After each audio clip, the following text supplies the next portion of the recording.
Welcome to the first episode of Critical Role. Now what this basically is a continuation of our weekly D&D game. Me and a bunch of other likely nerdy and enjoyable voice actors gathering around, rolling some dice, killing some creatures, having some adventure. And now we have the pleasure of bringing it on the stream for you to watch, enjoy, and occasionally interact with. So before we get to that, to give you a little backstory on the characters you'll be seeing this evening, we're going to play some videos for you in just a second. But do note, for all you hardcore gamers out there, a lot of this is house-ruled, kind of loosey-goosey, having a good time, so all you number crunchers, stop paying attention there. Just have fun with it. But nevertheless, we have some background story on many of the characters you'll be seeing this evening to kind of help you jump into the story. Let's go ahead and enjoy those in just a minute, and then we'll introduce the players, so have fun. Right, listen up. If you have ale, then you have a friend in Grog Strongjaw, a Goliath of towering height and size. This barbarian has an appetite for the two great loves in his life: combat, women, and ale. Wait. Easily the brains of the group, Grog is often consulted for his vast knowledge of shapes, colors, and shiny things. Also ale. In his early years, armed with his two-handed great axe, Grog oft enjoyed proving his might amongst the ranks of his family's wandering herd. But after coming upon an unsuspecting elderly gnome in the woods, he objected to the killing of such an innocent life. A creature of impulse, Grog felt only pity for this terrified little thing. His disobedience cost him dearly.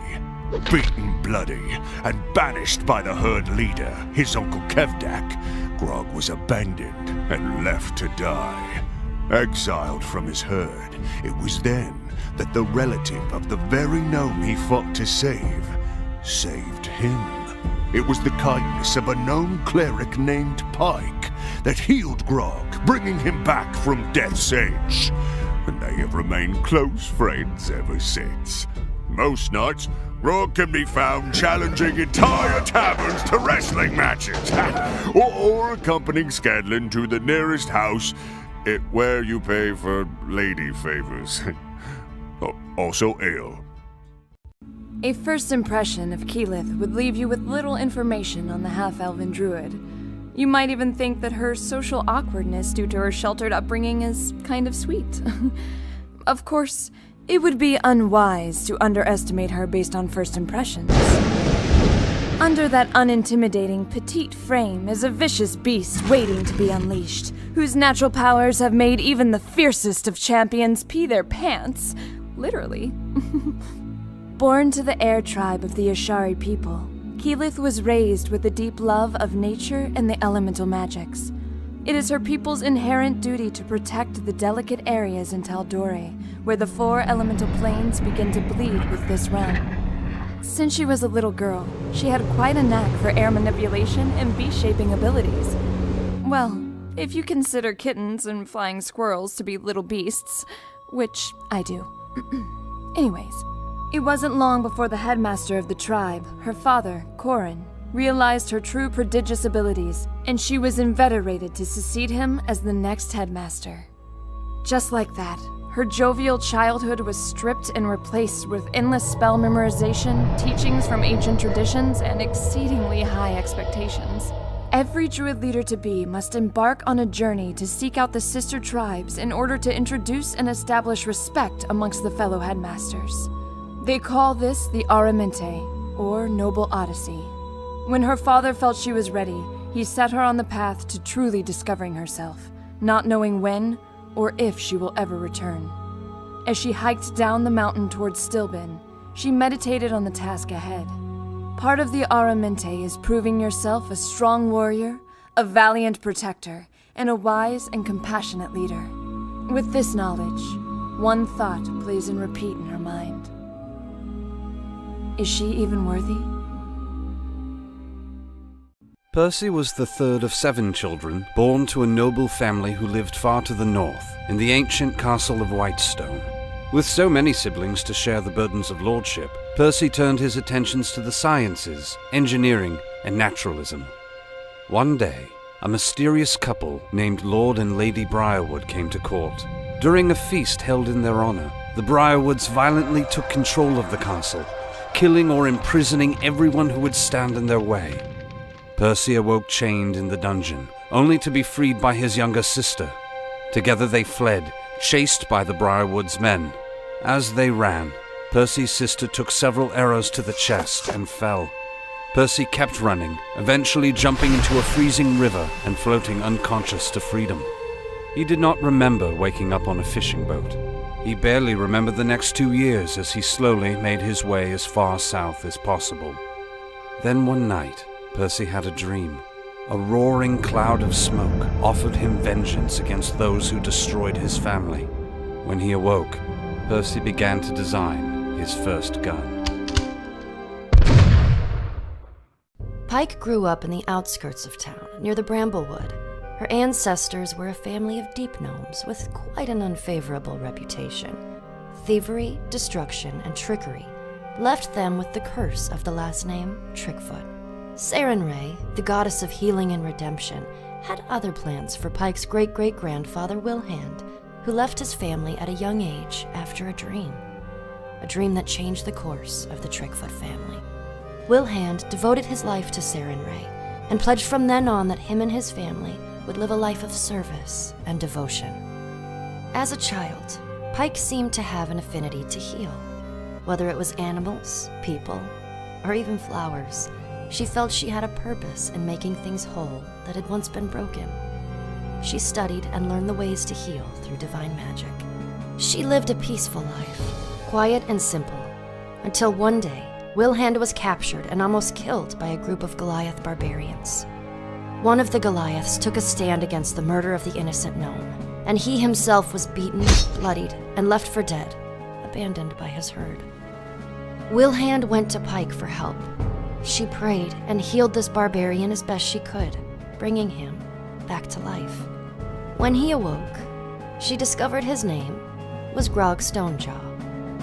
After that, they were the best of friends, a rather unlikely pair. Little did she know that in a few years' time, Grog would soon return the favor and bring her back from the clutches of death.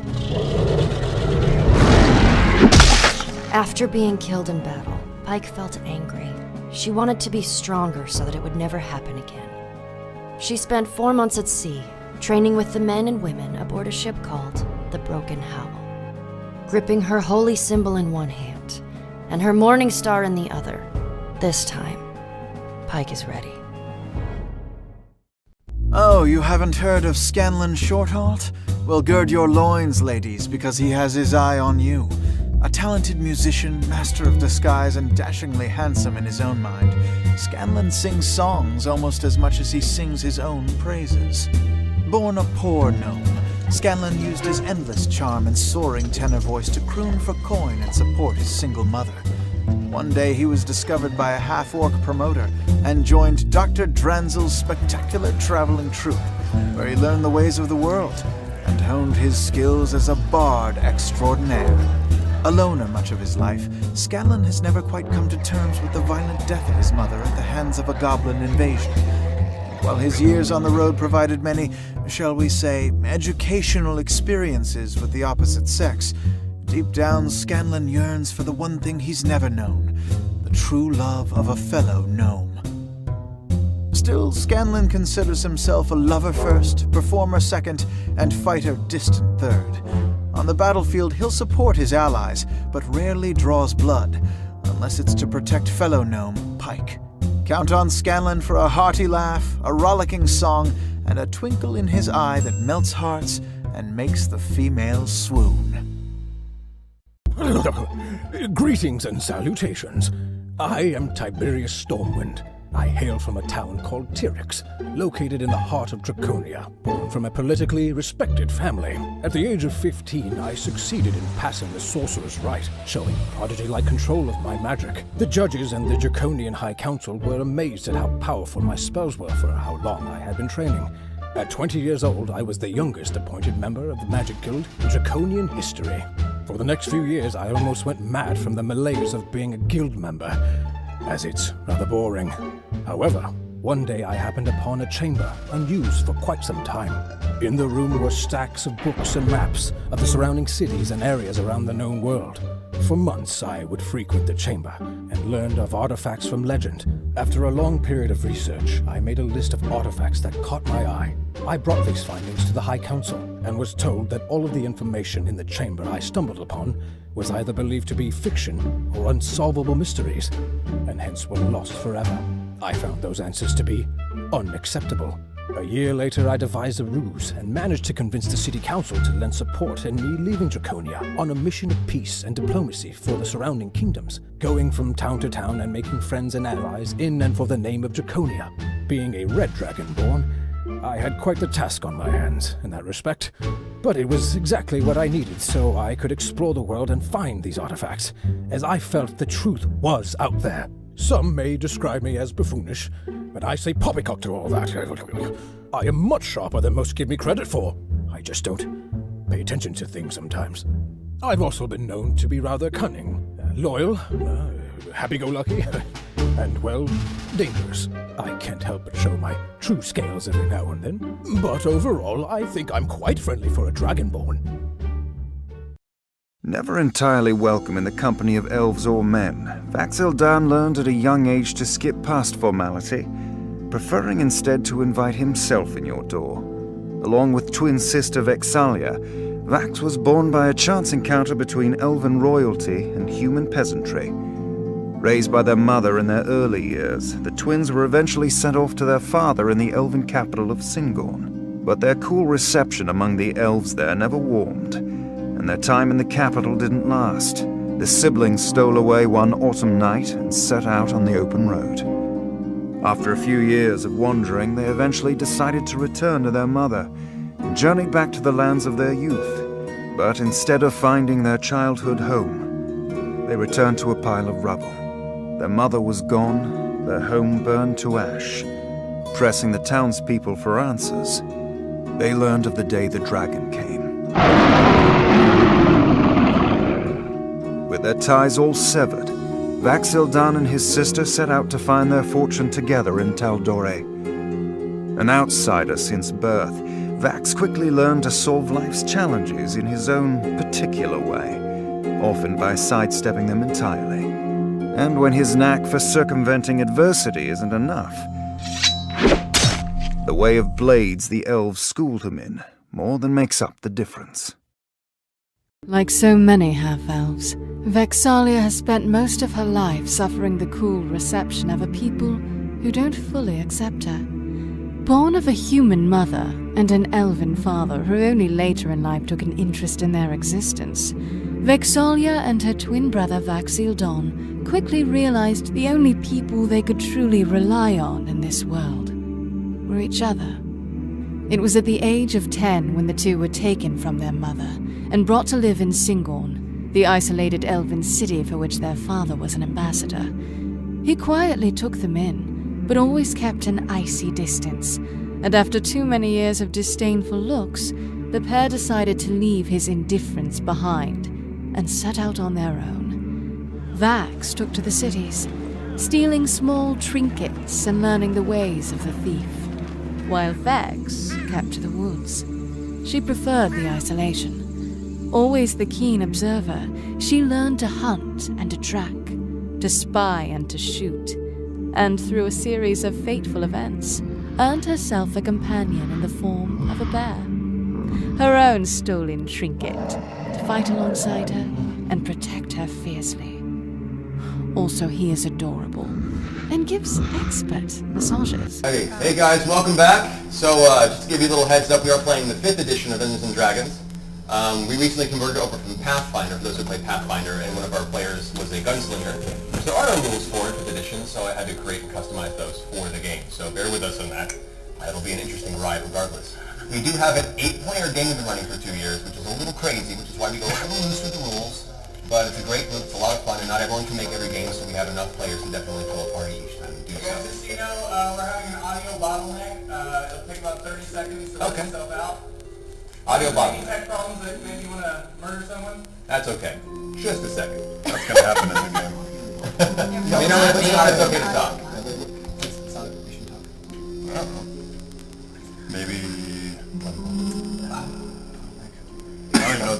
the bottleneck. Are we all right?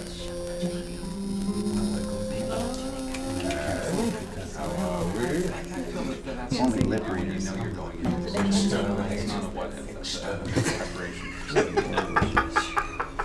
Nice. Nice. Audio isn't working. I'm gonna watch something else. Thanks, douche. Is the mic adjusted? Is it any better? I'm better now. All right, we're good. We're great. Thank you, guys. But yeah, so a couple things from Pathfinder Transition to 5th Edition will be a little strange and fun. We have a lot of players, but they're great folks, and most of that just means I have to work really hard to make sure that the game keeps going. So that's on me. Ashley Johnson, unfortunately, cannot join us. She's our gnome cleric. Pike, she'll be here next week. Unfortunately, she's in London accepting a BAFTA. Yeah. So I think we're okay for Last of Us. That's harsh. But yeah, also, no donations this week, but going forward, we will have donations available for those that will help partially run the show for our wonderful cameraman and crew. Also, half of our donations will go to charity for the 826 charity. Marisha, if you want to talk a little bit about that. Yes, 826LA is a charity that focuses on tutoring children in an after-school program and helping specifically with creativity, storytelling, art, and general things that kind of relate to Dungeons and Dragons. Woo! And you should definitely check out the Time Travel Mart, which there's one in Echo Park and one in Mar Vista. So they have this amazing storefront where you can buy awesome tchotchkes and things that go immediately to support the charity in the stream. And it's awesome. It's 826LA. You should look it up. And there's a few all over the country.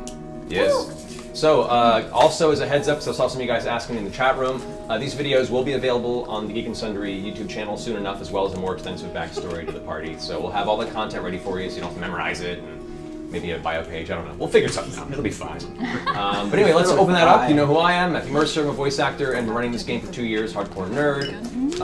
Let's go around the table and introduce our players so you can attach the faces to the intros you just saw. Let's start on this side with Travis. Oh, hi. I'm Travis Willingham, voice actor, gamer, and I play Grog, the Goliath Barbarian.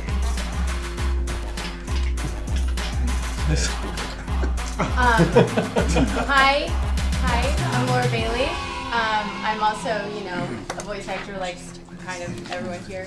Yeah, I think we all. And I'm playing Vexalia, the coolest chick ever.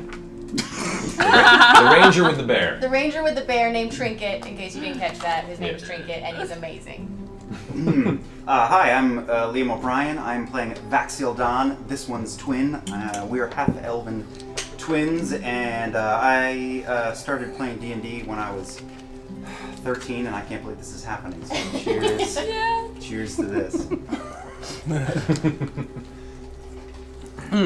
My name is Taliesin Jaffe. I'm a voice actor, director, and I have been playing some form of Dungeons and Dragons, and if you can't tell by my black clothing, a lot of Vampire the Masquerade when I was a teenager. There was a problem. I'm playing Percy, the gunslinger, so I'm the reason all the rules are all messed up. So. It's your fault. I am Keyleth, the druid from the tribe of the Arashari, and I am a half-elven person. No, half-elf. Half-elf? Okay. Yeah, come on, man. Half-elf since day one. Yeah, we do. Yeah, half-elf. Elf. Yes, and you can see me shooting lightning and turning into awesome animals. Yeah. All right. Hi. Hi. Hey, everybody. I'm Miranda Caba. I'm also a voice actor, and I do things. Oh, I'm Marisha Ray, by the way. Did Yeah. I say that? Yeah, okay, just I'm in case. Marisha. Just in Marisha case. Let Ryan have his moment. Don't try and break No, it's our moment. There you go. All right. And I'm Tiberius, the awesome sorcerer. Dragonborn. Dragonborn, yeah. That's right. And I'm Sam Riegel, a voice actor and stuff. And my character is Scanlan Shortheart, the gnome bard who sings a lot. And let's start playing, yeah? Let's jump on in. Thank you. Whew. All right. So, last we left off, just to give you guys a little backstory, the party had completed a large venture in saving the nearby city of Iman, one of the central capitals of this human civilization of Tal'Dorei. They managed to halt a demonic insurrection within the throne, and as such were greeted to a hero's celebration and had a keep built in their honor. Over the 6-month period of the keep being constructed, they went about their own ways and then returned to see its final creation. However, they did not have a chance to really enjoy it immediately, as one of their good friends and allies, Arcanist Alora Vysoren of the Taldori Council, came to them requesting the aid, saying that a longtime friend of hers, Lady Kima of Ord, who is a very well-known and very well-respected halfling paladin of Bahamut, the Platinum Dragon, had been gone on pilgrimage for a while, essentially a vision quest that is part of her own development as a paladin. As part of this, she let the information go to Alora that a dark vision had come to her, saying that some sort of evil root was beginning to breed beneath Craghammer in the mountains within. Craghammer, of which is the nearby dwarven civilization that you guys have previously not been allowed entry to, because the dwarves weren't fans of nobody without any political means of entry. Right. However, she managed to acquire the necessary documentation, offered you a very substantial reward should you find the whereabouts of Lady Kima of Vord, and hopefully bring her back safely. You left. On the pathway to the dwarven citadel of Craghammer, you were ambushed by a group of roaming barbarian Goliaths, of which, partway through the battle, Grog managed to recognize one of them as a previous ally, and no longer ally at this time. Son of a bitch. Yep, the barbarian, for this first and only time so far, managed to avert battle through a social encounter and rolled pretty damn well on a persuasion check. So you got one. You get one. That one. You got your one. No, never again. Next time he dies. Yeah, essentially. But you managed to not turn it into complete bloodshed, and you continued on your way to Craghammer, presented your paperwork, were given entry into the city, and that is where we begin this adventure. In the city of Craghammer. The city of Craghammer. Wow, it's fantastic. We're in. So, Yes. you guys Who was at the door? We were talking to somebody, right? Yeah, you talked to the front guards at the gate of Craghammer. They had begrudgingly let you inside, given you a couple of pointers and a couple of prods, and sent you into the city proper. You made your way through the darkened alleyways and stone-carved tunnel that leads to the main central portion of the city proper. An enormous underground metropolis sprawls out before you, the dark earth and shadows framing beautiful stonework, marble columns, archways, and labyrinthine bridges climbing across the vertical cityscape, all warmed with the red glow of some strange crimson rock peppered throughout the town as a light source. A large metal forge envelops the center of the cylindrical city, and the entire city is a three-tiered cylindrical city that is built into the ground of the mountain itself. Welcome to Craghammer. Remind us, did we bullshit our way in here, or did we have papers to get in? Allura got you paperwork. Got her paperwork. So you were able to actually get in this time. But Ashley speaks Dwarvish. Pike speaks. Pike speaks Dwarvish. And she's not. Here. I speak Dwarvish as well. Oh, good. You do? I do. Fantastic. The only bit of information you have about the whereabouts of her is that she came here to go into the mine, apparently a mithril mine, where this evil is supposedly brewing. You heard that the one person who owns the biggest part of the mithril market here, kind of cornering it, his name was the Dwarven Lord Nostock Greyspine. That was the only name you had in regards to this deep earth quarry. Greyspine? Greyspine, correct. We have to go find him, don't we? I think before we do anything, we should find a place to sleep. That's true. We're all jacked up from before, right? Well, there's like wouldn't a it be nice city. just to put everything down for a little while? Of course, I've got a lot of booty that I need to I want stow. to hear about what Good way to picked phrase up, that, but Scanlan. Also, I would like to check out any kind of places where they might have enchanted libraries or whatnot. Dude, both have enchanted. Can you stick with us? You're the only one who speaks Dwarvish. Yes, you're getting Just ahead of yourself. stick with us. I'm just saying, put it on the list. Let's All look right. around. Are there any dwarves in the vicinity? Oh, there are many, and they, as you finish this conversation, you look about, there are two guards posted nearby wearing kind of dark crimson and brass chest plates that have a uniform scar carved across the front. It's actually built into the armor itself as a design, and they're both just staring awkwardly at all of you arguing in the middle of this entry thoroughfare at Craghammer. Tiberius, make with dwarf talk, please. Hello, lads. My associates and I were looking for a place of lodging for the night, and what have you, a place of reputable reputation. One dwarf kind of shouts over to the other ones, "You hear that, Chapson? I'm looking for a place to stay." I heard that right. It's about time we had some new folk in town. Well, if you're looking for a place to stay, so your best bet would be the Pig Pits. This is Is that the name of a place? Yeah, certainly, the Pig Pits. All right. Ask for the Pig Pits. They'll be shown around. That's where you're actually sleeping Pig for the Pits, night. isn't it? I know. I feel like we're being hazed. What? No, not at all. That sounds fine with me. This is I all in like common? pig pits. This is all in common. Okay. Oh, see, you don't Which way to the pig pits, sir? Pig pits are that way. He points over the edge, and you see down past the central forge structure in the city, the very, very bottom, nearby what looks like a large temple that envelops the larger, or the bottom floor of Craghammer proper. There is indeed a distant slop of mud, and where internal livestock are being kept for food. Give him some I shiny. bring out a piece of gold. Yeah. Gold. Please, we're looking for a place to stay that isn't covered in mud. Oh, well, it's good to see that at least one of you speaks Dwarvish. Takes the coin, kinks it in his teeth, and goes, all right, now if you're looking for a proper place to stay, you're going to look for the Ironhearth Tavern. That is just to your left, about that way, no more than a half a mile. Keep an eye out, listen for the laughter and the people who are very, very drunk. That's your best bet. Thank you, sir. No worries. The I rest like of your you... armor, by the way. Well, thank you kindly. Is that a wink? It was. That's all she does. All All I right. do is wink at people. It's a nervous tick, really. Yeah, it's a feat sheet.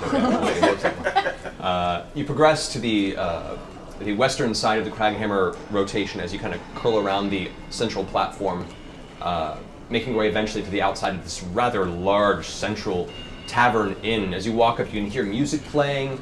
You can hear laughter and boastful cheer. You could hear some arguments in the distance. You can hear it from a good 2-3 buildings away. This is definitely a central social environment here in Craghammer. As you walk inside, let me get some proper tavern music here for you. Oh. I think so. Smells in here. Indeed. Some loud, boisterous drinks being clinked together. As you walk in, the first thing that catches you is the scent of stale alcohol and what smells like smoked wood of some kind. Yes! There are tables, most of them in decent condition, but some of them half broken and repaired, probably for some previous encounter in the bar. In the center of the room, there looks to be a not currently in use, specifically built brawling circle. It's about maybe about 30 feet by 20 feet. It's more of an oval, and it's not in use currently. An octagon? Essentially. How high is the ceiling? Can Grog fit in here? The ceiling actually is considered vaulted ceilings for dwarves, so it runs at about 7 feet. For Grog, it's an uncomfortable, like almost scratching your head across the top. And as you enter, about 7 or 8 of the nearby dwarves at the front door go, just look immediately at the ragtag, non-dwarven group that just kind of stumbled into the center of the tavern. What are you looking at? It's not very often we catch someone with that kind of a mug on you. Let me buy you a drink. Come sit down. My kind of people, see you later! I'll go to have a drink. We with grab a the table lovely next dwarves. to the dwarves with Grog. All right. I go to both the- tables next to the table they're at are completely filled with dwarves. All right, I take a sack of gold out of my own pocket and slam down the Sack table. of gold? Are you crazy? Gentlemen and ladies and gentlemen, we are traveling from far away. We've just arrived from Iman. We are fascinated to see your underground city, and to celebrate the occasion, I would like to buy every dwarf in here around. Bartender! The music stops. The conversation stops. All dwarven eyes turn to the table, and they all turn to a single dwarven woman at the back who's behind one of the bars, who has a towel over one arm, and she's kind of frantically looking around. She's staring confused at you, and all eyes are on her, and she goes, well, it's about time someone around here had some generosity. Certainly, pay up front drinks around on this half-elfin gentleman. Let's go! Make a raid! I would like a I'll need your largest bowl of ale for this one here. cask Cask, of please. ale. No worries, Adra's got your back. Be right back. And she wanders off to the back room, comes back and starts pouring just stein after stein after stein of ale, like the big barrel going. set up on top. Looks good. You do notice that she is definitely the head of this tavern, and all of her barkeeps are male. And they seem to be worked rather ragged. What was her name? Excuse me, miss. get her. You. Adra, yay! I'm sorry. What was Adra. Adra, you run a fantastic establishment. That's here. right, I do. Thank you for welcoming us and allowing us to buy this round. We really. Patrons that come in and drop coin like that are welcome anytime. Well, thank you for your hospitality. Might we inquire about staying here the night? Do you have an inn with this tavern? She reaches below and pulls out a big tome and starts skimming through it. You know, actually, we have openings right now on the second floor. Several rooms or just one? Do you need them side by side? That would be nice. We could probably muster that. We'll push him into room Something with a little bed for me. Child! One of the dwarf barmaiders comes over. Hey. Get Stepson out of his room, move him to the third floor. They've got to open a block for our new guests. Oh, fine. And the older dwarf kind of stumbles his way up the stairs begrudgingly. Right, so if I can get a room for each of you, we're looking at 8 rooms separately. That will run you per evening about 25 gold pieces. Does that sound about right? Total. 25 total. Oh, okay. You want to share a room? Yeah, we can. I think we we'll can bunk probably up. bunk. We can bunk. Grog, you and me. Scanlan, I can just So share then- and sleep on your feet. I have no gold on the Probably women. like 15 gold then for, just that amount. She visibly deflates a little bit, but it's like, All right, fair enough. 5 rooms it is. That 15 gold per evening. So We're how long do you penny expect to stay? Yes. How long do you expect to stay? At least a few days. Let's say it a week. With an indefinite hold, we have business in the city. Right, well how about we pay the week in advance and I'll give you a discount? I love discounts. Wait. Here comes the Just haggler. do it. I thought we were going to be heading south, like... Let's say In the town. 100 gold for the week. All 5 rooms. Just get everything with you down into. We're pretty flush. I think we Yes, can handle that it. works. All right. This doesn't go terrify for me. Just get the I discount. think I did the math wrong. That is... I was told there would be no math. Sounds good. We'll take it. I hate not having a calculator. Do it. Fine. Ah, glorious! That's she pulls back and horrible. pulls some keys out and hands them to the rest of you, hands you some paperwork, My math's that shows you horrible. which rooms are yours, and says, great. You're welcome to stay all you like, ask questions, have a go. Just make sure you don't do anything stupid near the carcass. Ooh, like what? I do things like that all the time. Sorry, our dwarvish is a little thick. Near the... The carvers. The carvers. Converse, of course. The carvers? The Converse. Is this your first time in Kragan? Yes. Yes. The carvers are the guard that run this city. They're the ones who keep the law. The scar. Yes, the armor, the carvers. Yeah, what is Oh, the carvers. At which point, she kind of leans back and as he reveals the rather gnarled scar on your chest, she reels back a bit and two nearby dwarves go, hey! They start showing their scars and it's like, oh no, I got this one from a bad iron bolt! And then they start talking about different creatures they fought. Alright, well, just... The carvers are a bit of a, sort of a, how do I put it? A military class in this city. They run a very tight ship on the streets, so just be careful. That shouldn't be a Thank problem. Mostly we're just looking for Lord Greyspine, if I Yes, recall. We just actually- have business with him. We might have business with you if you've seen a halfling come through.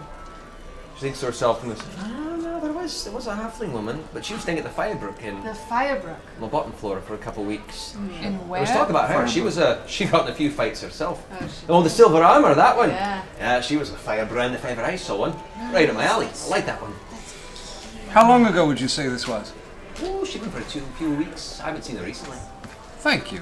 Perfect. Is there a champion of the circle of fighting in the tavern? Is there a reigning? Already, Grog? Well, I have to know these things. She He has to know something. she turns the barrel that she has on the table towards you a little bit and you can see the actual symbol, this kind of burned image on the side that says Balgus Brewery. She goes, That would be Bulgus, the one who supplies us with what you're drinking. He's the undefeated champion. But I don't think he's quite right to fight at the moment. and she points towards the very edge of the bar and you see one older grizzled dwarf, long gray hair pulled into straight braids in the back, big bushy beard that's all shoved up into his face because he's asleep, drunk as a skunk on the edge of the bar. My time, a dwarf. Maybe we'll use him as a merc later or something. Or another time then. Another time. Save it for a rainy day. Is it raining? I don't What think do you they guys have think? rainy You days. said Greyspine. Yes. Yes, Greyspine. He did. We're looking to set up a meeting. No stop. No stop. Which Greyspine? Nostrock? Nostock. Nostock. Greyspine? Greyspine. Bloody For dwarven that. names. He's definitely a business type one. I've only Well, had a who's few the before. friendlier Gerspine? Oh, funny enough, the types would probably be the head of House Greyspine. Wait. How many Grey Spines are there? Oh, there's probably several at this point. I've lost track. The family line's been going for a while. Right. However, of House Greyspine, currently, Iron Keeper Gradam Greyspine is the head of this entire city. Voted in 10 years now, actually. He's head of the council. Iron Keeper what? Iron Keeper Gradam Greyspine. Gradam? Gradam. These commoners. Learn to speak the language. I understood. Adra, may I ask? Obviously, we have no dwarves in our little party. Unfortunately for us. Sorry about that. How you're very welcoming.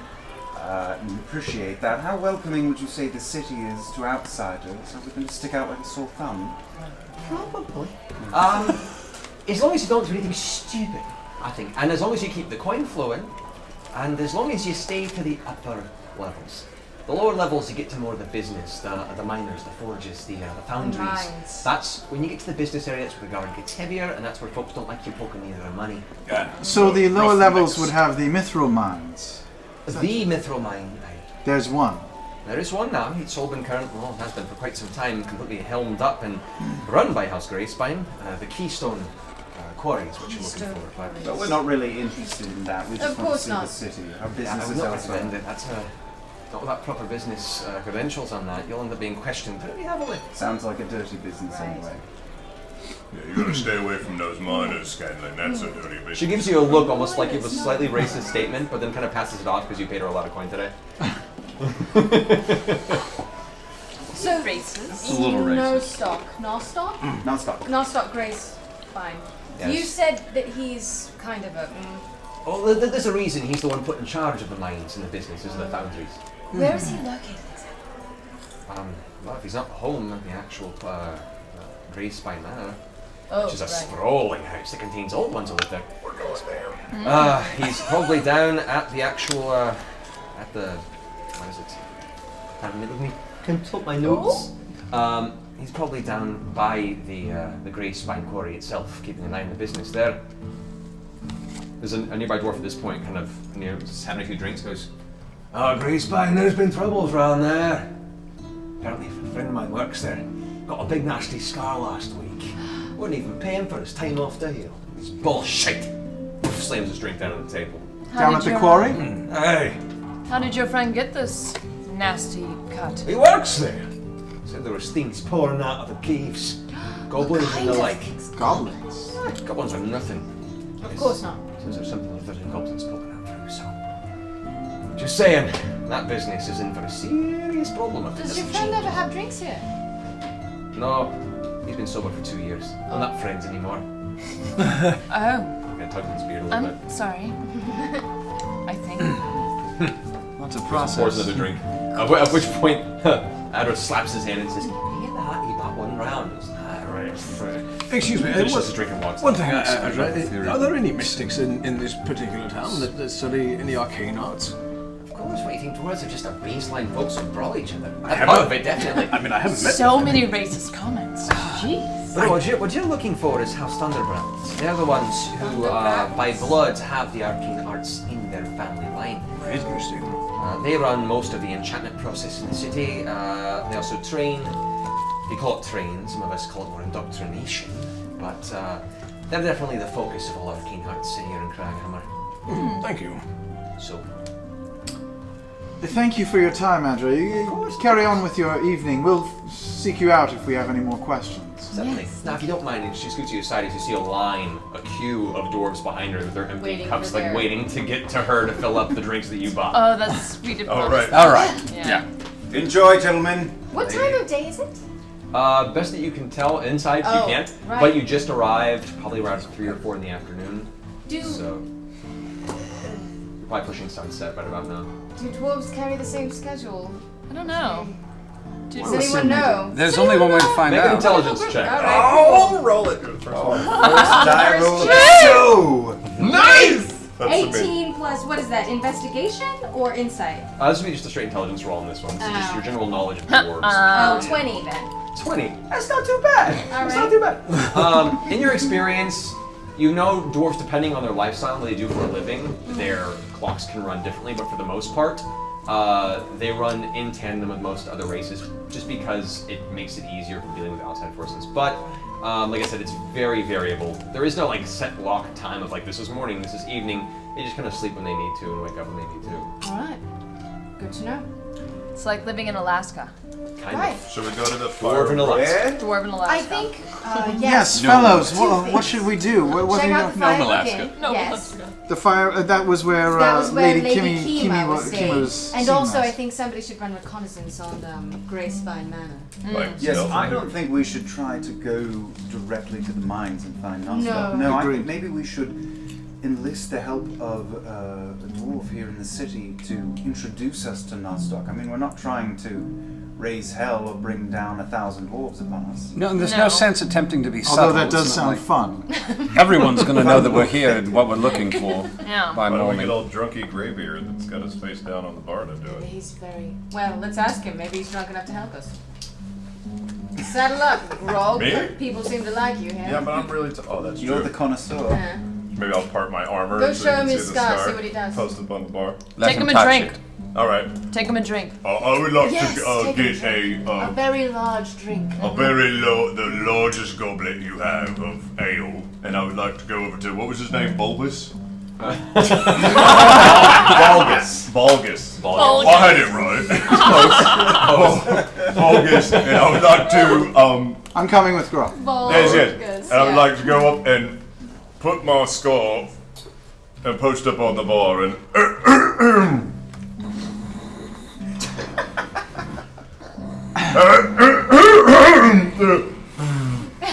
I take out my flute and I play a little healing word spell and try to heal him of his drunkenness. Just a little of his drunkenness, not all of his he likes drunkenness. drunk, so maybe All like right. half. So as you play your tune, a beautiful little tune that saunters through the air. The magical energies emanate from the notes you make, kind of drift into his torso. You can see a slight glow, and he kind of. Where's that blasted music coming from? His hand goes out to paw towards the flute. I don't know where that was coming from. Oh, yeah, I'm sorry to disturb you. Your name is of great repute around these parts. He wipes a globule of drool that's kind of crusted into his beard. Well, that was... Hey, you've bothered me nap. What you want from Bogus? Oh, we were wondering if we might perchance acquire your knowledge about town for a bit of a search. What, to... Talk to him about fighting. Right, I hear you're a good fighter. You look strong. I've heard the same. Yeah. Right. How often do you get challengers in this tavern? About as often as I get woken up from my sleep. Which is never. Because only stupid people do that. Lost cause. Abandoned ship. Abandoned ship. Right. I have an intelligence of 6. I know what I'm doing. Okay. There is a very pretty lady over there with slightly pointy ears talking about you. What you? There's 2 of them, and they were actually wanting to ask you a question, if you would. Make a persuasion. Why? Me? Yes! Doing this. Throw it to us. I know. Why didn't? Well, because I was either Because gonna you fight were him or I failing. was gonna throw boobs at him, and I wasn't Benjamin, boobs. Right, he realized he was sinking. That's level 10, you get that. All right. Persuasion. Oh, good roll. Oh yeah, look at that. 19. Woo. 19. Yeah. Takes a moment and kind of grabs the drink that you prepared from his hand. Nice fool. You've got 5 minutes. And he kind of stretches his back a bit. You can see this like gnarled hunch that he holds in his physical posture. Kind of flexes it a bit. And now you can see the rippling muscles that kind of show beneath his tunic. This is a built dwarf. You don't know what past he's had, like moving boulders or forging crazy iron shit, but there's a reason this guy has a reputation. He stands up off of his stool, which you can now hear crack with the weight of a dwarf, which are made for normal dwarves.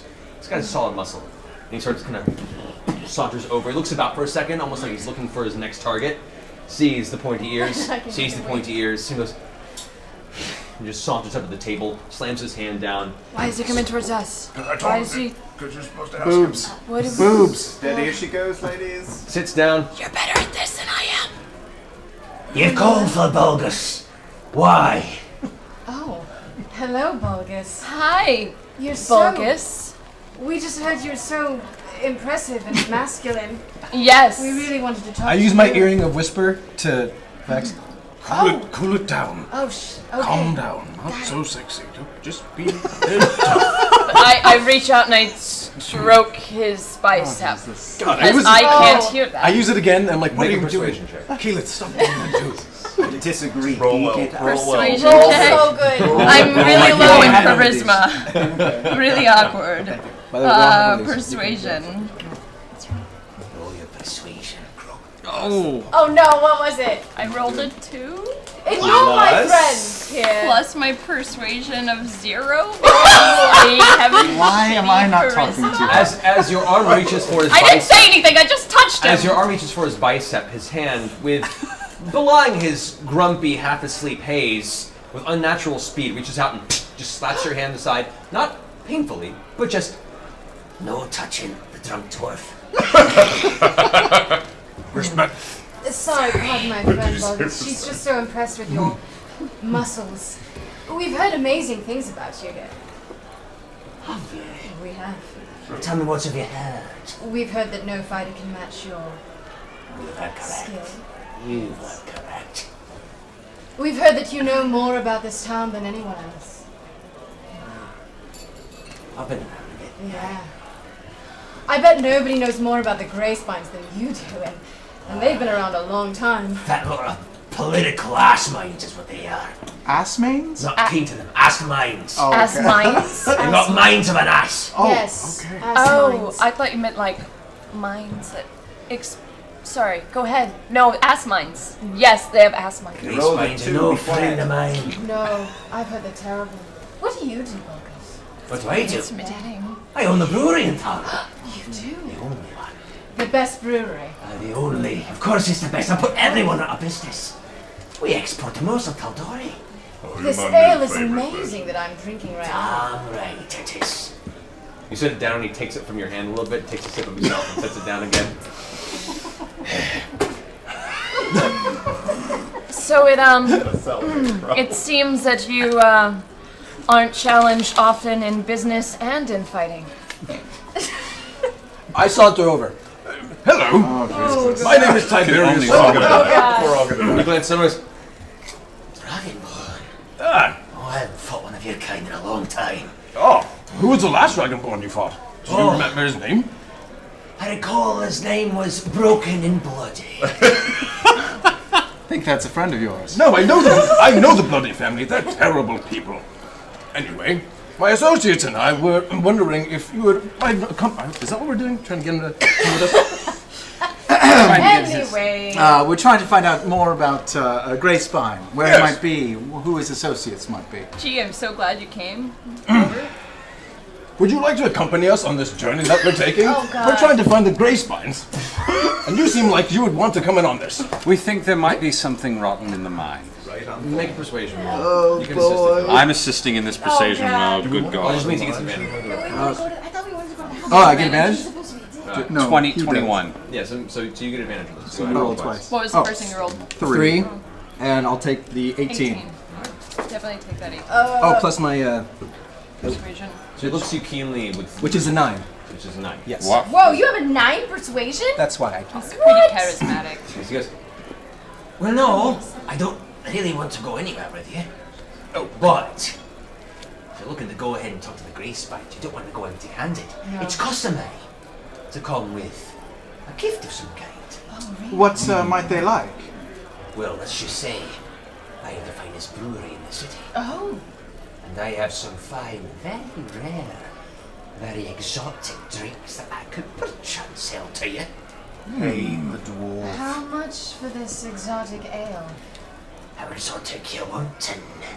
Ooh. We want to get in the door. We want him to like us.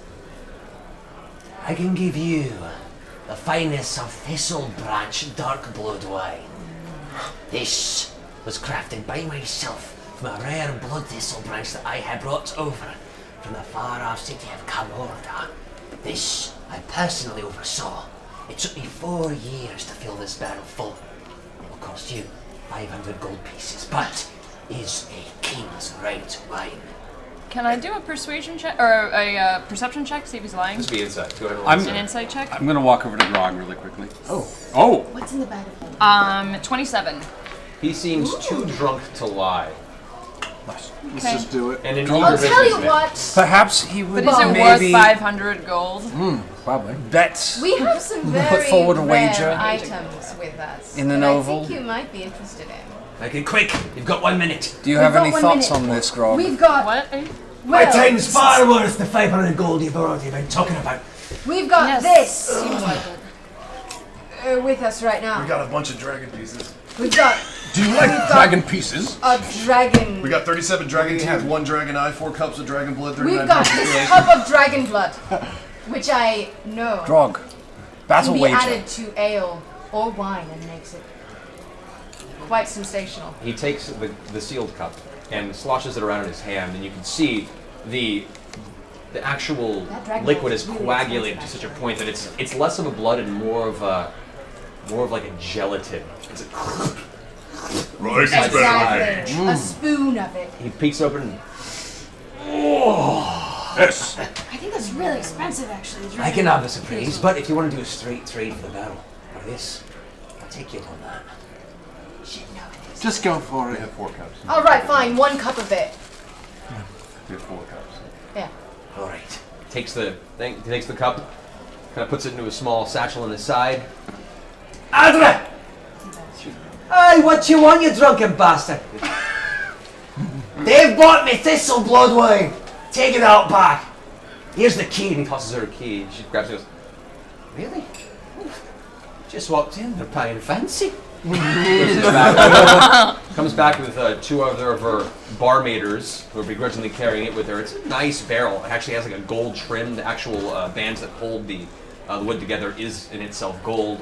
The branding on the side is gold leafed into the wood. It's like fine, exquisite. We're talking like top shelf Bevmo style, awesome dwarven wine. Top Bring it over to the shelf table, Bevmo. pats it. Oh, yours. If this doesn't get you in the door, I'll eat my shoe. Have you ever done that? And Maybe.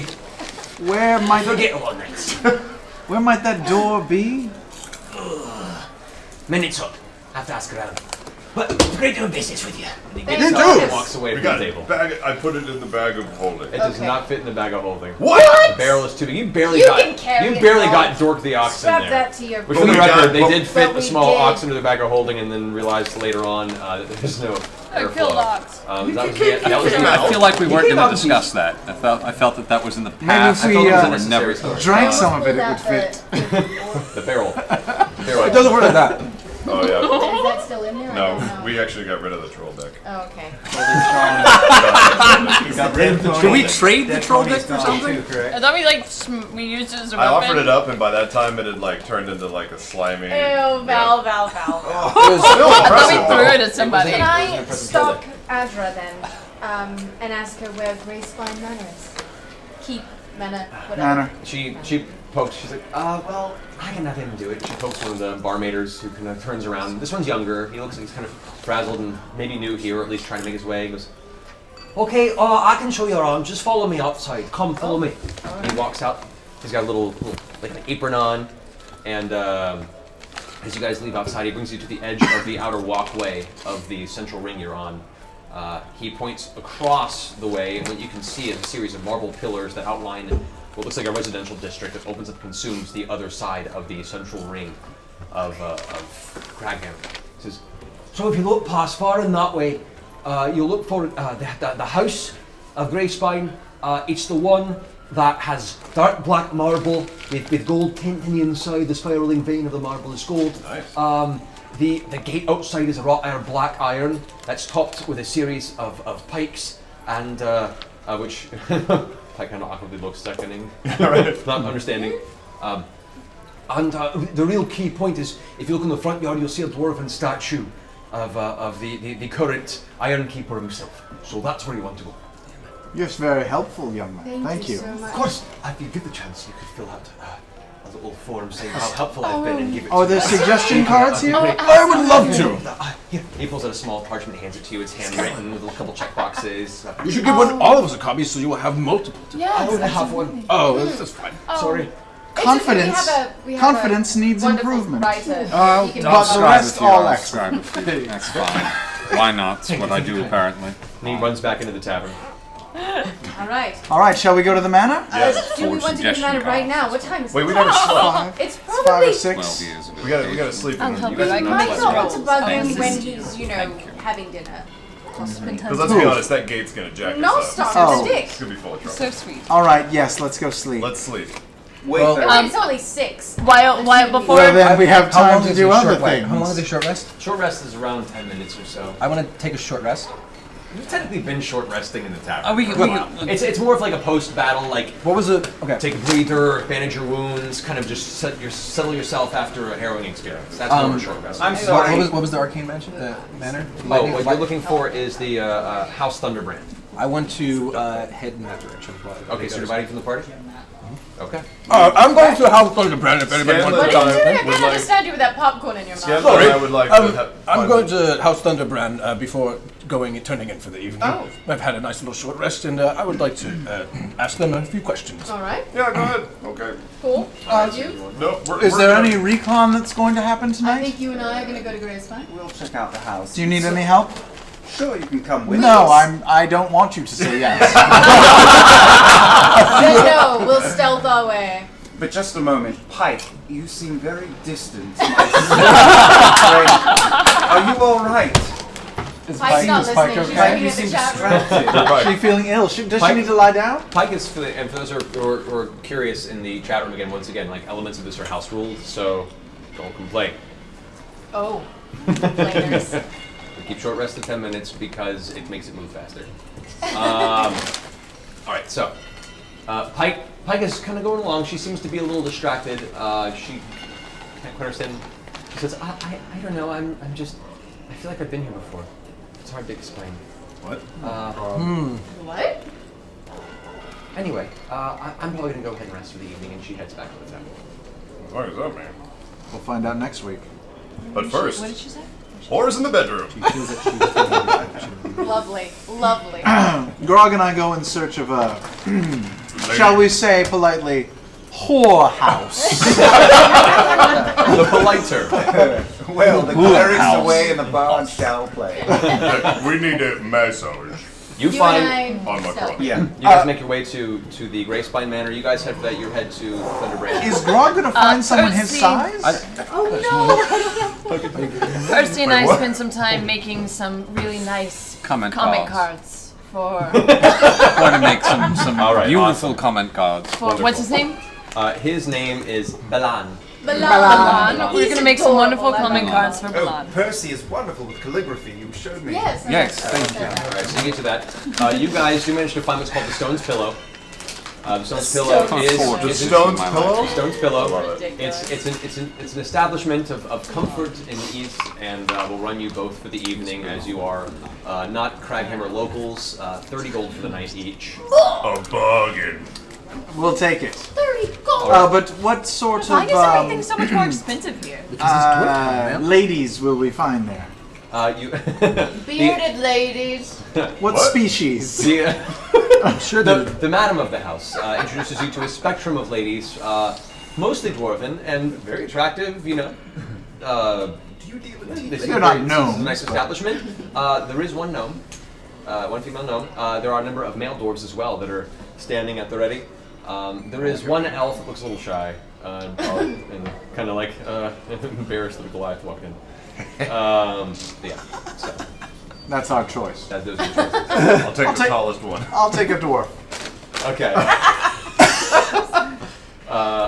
So you choose your lady. You take the tallest one, which would probably be the elf. You kind of like. As you walk into the shy elf, turns around entirely. She is aggressive and throws you around. Oh. You got your money's worth.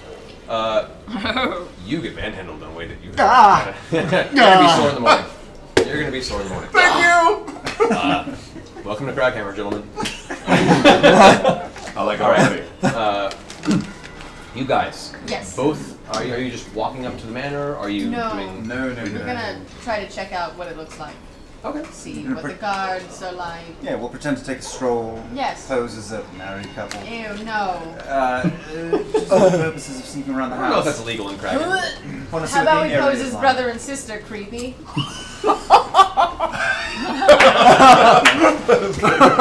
You come on to every human, orc, and half-elf in the entire kingdom for But pretending not to be you. my wife for 30 minutes. Yes, it's too much. disgusting. So no. You're probably right. He's got standards. Okay. So we'll take a stroll.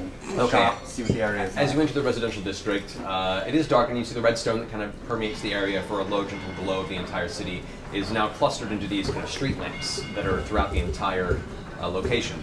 As you begin to press into the residential district proper, there's some nice homes that are carved into the side of the rock. There are some standalone homes that are built out of fine stone.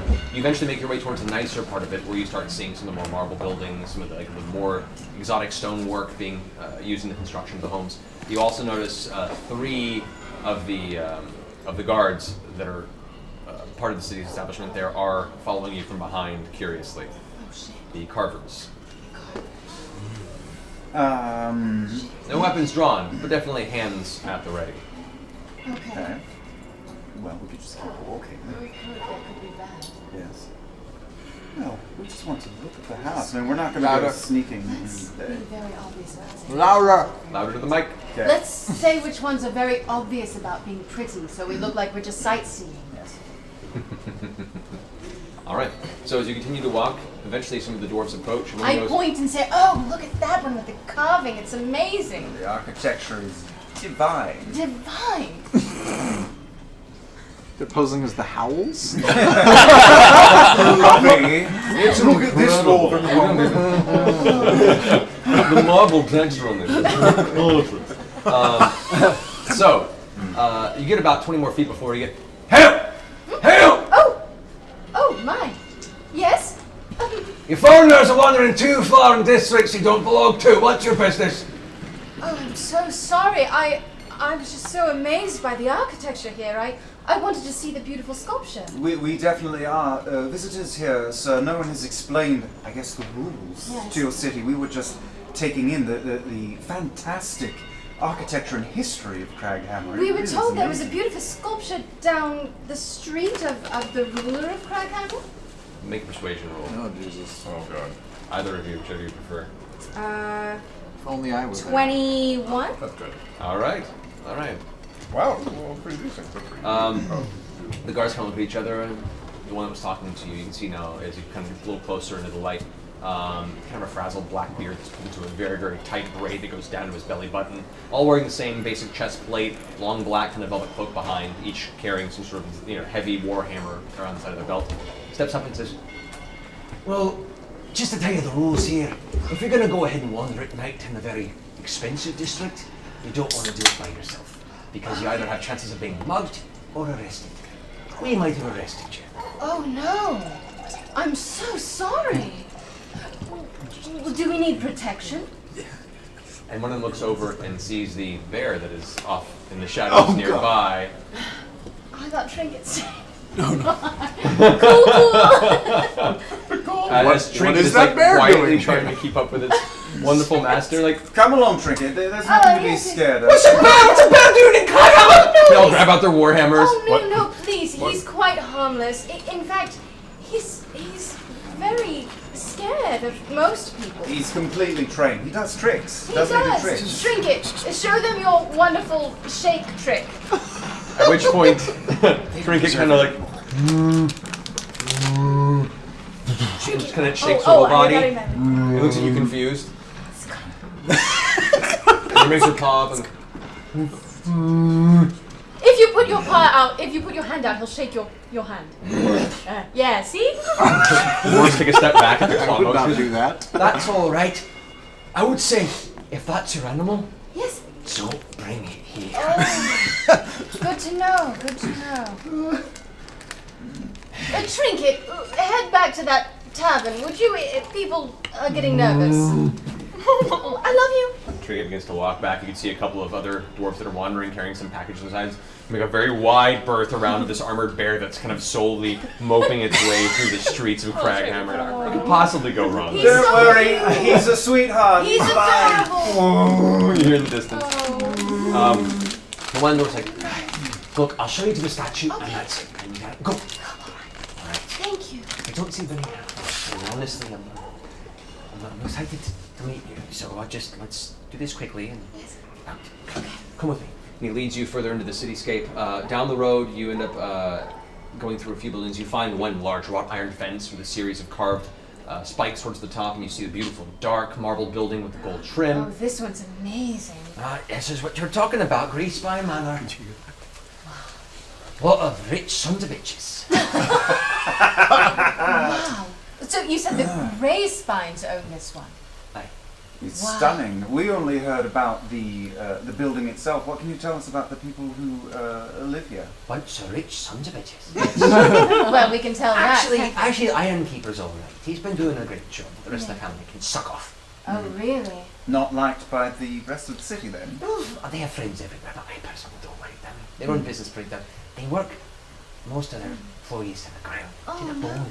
Yeah, that I sounds don't terrible. think it's how you run business for. I mean, it's how you run business for profit, but not for Wow, it sounds like they would run the Mithril mine, which we've heard is just so hard on its employees. That's the one. Oh, really?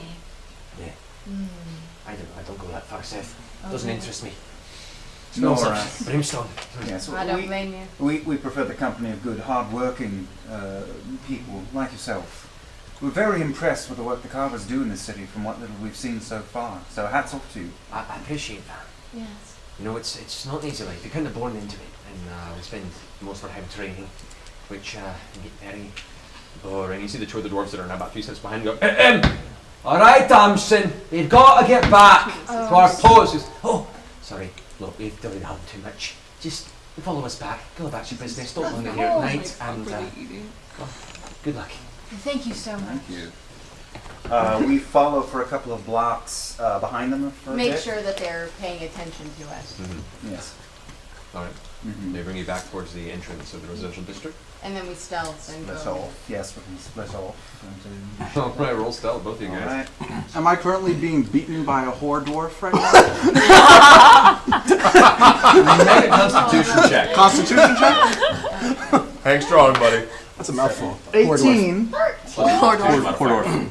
Hashtag Hordorf. Go Hordorf. that way. Plus Hordorf. 2. Hordorf. 20. Go All right, that way. Hashtag all right, Hordorf. Constitution check.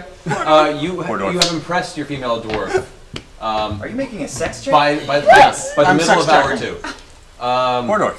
That happened. That's the first time. A sex check. She's shaking. Uncomfortable. So that happened. Alright, so where'd you guys roll? 20. He rolled a 20, I rolled a 15. Okay. As you guys begin to I know. wander off, They're professional guards. Vax, you vanish. Vex, as you take a couple of steps. Here. Hey! Oh, yeah? I told you, it's dangerous down there in the dark. Don't do that. Of course. Where's your friend? Oh, he went already back to the tavern that we're staying at. I was wondering if maybe you could show me around the rest of the town. He looks at the other guards and they're like, obviously fed up with his fighting, and they're not too keen on you guys. Well, you guys hold the posts. I'll be very quick. Thank you so All much. right, but I'm gonna tell the boss. Fine. Don't get this chance very often. So I wave off from the alley that I've snuck into. Go do your God. shit. You do your shit that you do. Alright. In the And head meantime, back to the shadows. Tiberius, Damn it. you ask around, and it takes a while. Especially as a dragonborn, some folks are like, no, I'm not talking to you. Or some folks are like, oh, yeah, right over that way. And it's completely wrong directions. It takes you a good 2 hours to eventually find your way to House Thunderbrand. When you get there, it's a beautiful, beautiful alabaster building, large white dome with small spires built into one of the more elevated ceilings of Craghammer proper. You can see on the outside, there is no gate, it's just an open lawn. You see grass. You see what looks like normally outside flora and fauna currently adorning the scape around this structure. this is a lovely sight. I'm going to saunter on up to the door. Go ahead and make a perception check. Where's my perception? Oh, 5. 5. You saunter right up to the edge of the grass line and get one step onto what suddenly becomes visible to you. A rather subtly carved dwarven rune in the ground. In fact, there's a bunch of them outlining the entirety of the grass. And as your foot hits the rune, you're like, oh, That's a dwarven rune. That's a good voice. I've been practicing my Tiberius. It's close. I'm working. Go ahead and roll a dexterity saving throw. Saving You throw? got it. You got it, Tiberius. What is this? Dexterity. Come on, Dexterity. roll lizard. Oh, Just straight. That's 15. 15? Mm-hmm.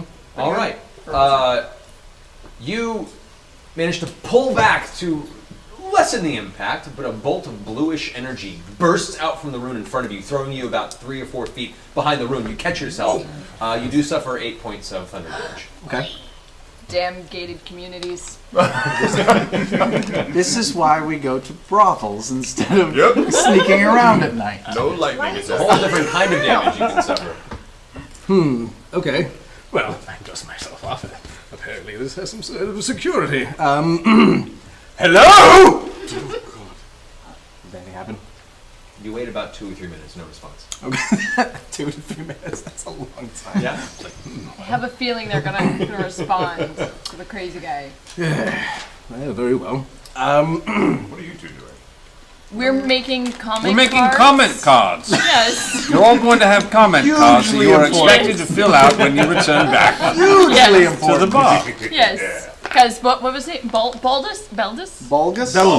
Balin. Balin was so nice. Balin. Balin. He There we was go. so nice. Dearest Bull. Do I see, what do I see around the premise? Do I see any large, like, rocks or any kind of large, like, maybe pillars, like, maybe runes, like, just Like setting on festivals? other things that I could... Best from you can tell in this distance, and it's fairly dark down here. You can see that the building itself just has 4 corner spires around the large central dome structure. Each one of these spires is a very, very thin, tall alabaster spire that at the very top is crested with some sort of a bluish crystal that comes to a point. They're probably a good 35, 40 feet tall. About as tall as the rest of the structure is. Okay. And you can't really tell how far back the structure goes because it meets with the back of the cave wall. I'm going to... Okay. So I'm gonna shoot a fireball. Wait for your friend. Just right in front of me. Kind of like roll it, like bowling ball. Right up to the door. Okay. There's a baby right there. You are 4 feet from the door. Oh, I'm 4 feet from the door? I don't do that. I don't You do can that. step back and do it. I'm only but- 4 feet from the door. Oh. Well, it pushed you back 4 feet from the room you stepped on. Like, you're not at the door. Can I use that Episode- magical earring that we You don't have? know what's going on there? Episode 1, Tiberius kills himself. Don't die. Well, I should have come with you. Why didn't I come Bowl with that fireball, dude. Ooh! Because you understood Can't what be you left said. alone. Comment Born a cards. sorcerer, and everyone is Should be left level alone. 9 Task. going into. Damn it. I use Mage Hand, and I knock on the door. From that far away? Okay. Yes. Okay. The mage hand kind of the arcane energy kind of swirls up and forms this, loosely hand-like appendage that drifts towards, as soon as it crosses over the room where you stepped on, there's a spark of energy, and the hand is dispelled. Damn these runes. Okay, fine. I'll do Glacial Blast right up to the door. Okay. But not to the door. What? Right. So as you coast You're alone. the glacial blast forward, the ice begins to congeal across the bottom of the floor. As it reaches the front of the rune, there's another spark of energy, and the ice kind of forms up against an invisible barrier that's there. And then the ice that's up against the barrier melts extremely quickly, drifting into a puddle of water. Shit. I turn back and head to the group. Okay. As you turn around, there are 4 carvers that are hurrying towards you now with their hammers out. Oh, going, Jesus. You! What?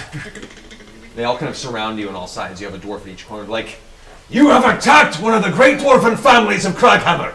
Name yourself and your business before you're under arrest. Don't speak to me in that manner. I am Tiberius Stormwind. I'm snoring after having sex. make an intimidation check. Well, 18. All four carvers kind of take a step back, look at each other. Look, we're just doing our job. What's your business? I understand that, and I'm sorry for losing my temper. But I was just looking to ask questions of particular artifacts I've been looking for, and this house is the only known arcane house I know that I was pointed to. I tried to reach them and communicate, but I was stopped by this stupid rune I can't figure out. So I was turning back to get to my tavern to get some rest and, come back and try to contact the family the next day. And then I was stopped by you! Make a persuasion check. 24. I've just arrived in New York City. I'm going to smash the doors. The dwarf guards kind of look at each other again. One of them steps forward, and this guy, you can see now he has more carvings into his armor. He looks to have a little more rank than the ones, and he steps forward. Kind of ruddy brown beard, his eyes and stuff are pitch black. There's almost no color to the irises. He goes, Look, let me off this once, but if you so much as spit in the direction of any other dwarf in this city, we're going to bury you so far underneath the dungeon that you won't see the light of day till the day you rot. You hear me, Dragonborn? I mean, yes, my hearing's perfectly fine. get on. Puts his hammer back in his side, and they all kind of separate but stare you down as you walk past. Good day. Back to the tavern. Okay. You Yes. You go ahead and make your way through the alleyways, eventually back towards the building proper. What would you like to do? I'm just going to watch. That's all. See do I see any security details? See who's guarding the place? There are carvers doing rounds around the city, around the streets, just kind of wandering through in pairs, keeping watch. You don't see any particular guard outside, but you do see individuals moving past windows. There's a little bit of light from the inside of the building. Okay. No carvers or any sort of guard detail outside the house, anything like that? Not between the gates, of the yard area and to the front door. Okay. But heavily guarded by the looks of what's inside and what's outside the gate? What's outside the gate, you're hard-pressed to find a moment where the street isn't visible to some carver. This area is pretty well guarded. Okay. You figure largely because the person who is currently the Iron Keeper of the entire city of Coghammer lives within that building, as well as one of the more powerful dwarven families, so it's pretty well watched. Okay. I'm just going to head back to the inn then. Okay. I'm not going to poke the bear. You all eventually gather back at the tavern. How was your night? That was wonderful. I don't know about you. I have hickeys. Hickeys, is that a gnomish STD? Yes. Yes. Crazy, I have some hickeys too, actually. What? What? And we have comment cards. Yes, So here. this will Here all you work go. out well. Success all around. Did you learn anything, Vex and Vax? I definitely think we should take the diplomacy route. Places are heavily guarded. There seem to be lots of carvers. There's a knock at the room you guys are currently talking in. Yes. Unless, are you in the tavern proper, or do you go No, back no, to we're in a I'll get it. Hello? Adra's standing there looking a little nervous. She goes, Hi, sorry to bother you. Is that bear one of yours? Oh! Yes, Trinket! Isn't he adorable? You might want to go. and you hear in the tavern, I'll be right back. You head downstairs, and you can see all the dwarves are now gathered around the fighting ring in the center of the Oh, tavern. no! And Trinket's now inside the ring Oh, with a couple other dwarves around, kind of just prodding and pushing it into the ring. No. Oh my god. There's Roush is cheering, yeah. They're not even listening to you at this point. There's just I followed my sister downstairs. I'll come down too. It's I run down I'm following with down. Grog. Okay. As you guys head down, you can see now Bulgus is now up and rubbing his chin and Bulgus! No, fought Bulgus! a bear before. Trinket, come here! Trinket. Am I allowed to cuss? Yeah. Trinket, come here! You are very much allowed to curse. Okay, Isn't that right, guys? Fuck yeah. No, and I run into the ring with him. Okay, as you run into the ring, a couple of the dwarves kind of pat you on the back and you kind of get a shove into the ring. There's now Trinket and you.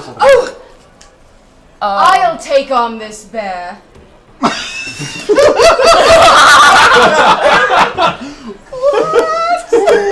Well, all Make right. a general charisma check. Fuck that bear up. I'm pushing my way through the crowd. What'd you roll? A 1.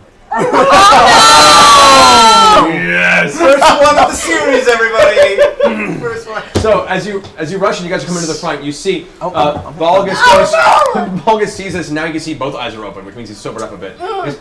Oh no! This bear's mine. You want to fight too, lass? Oh, it'll wake you right up. Let's Nothing do is it. exciting as a brawl. I cast a fog over the ring. Okay.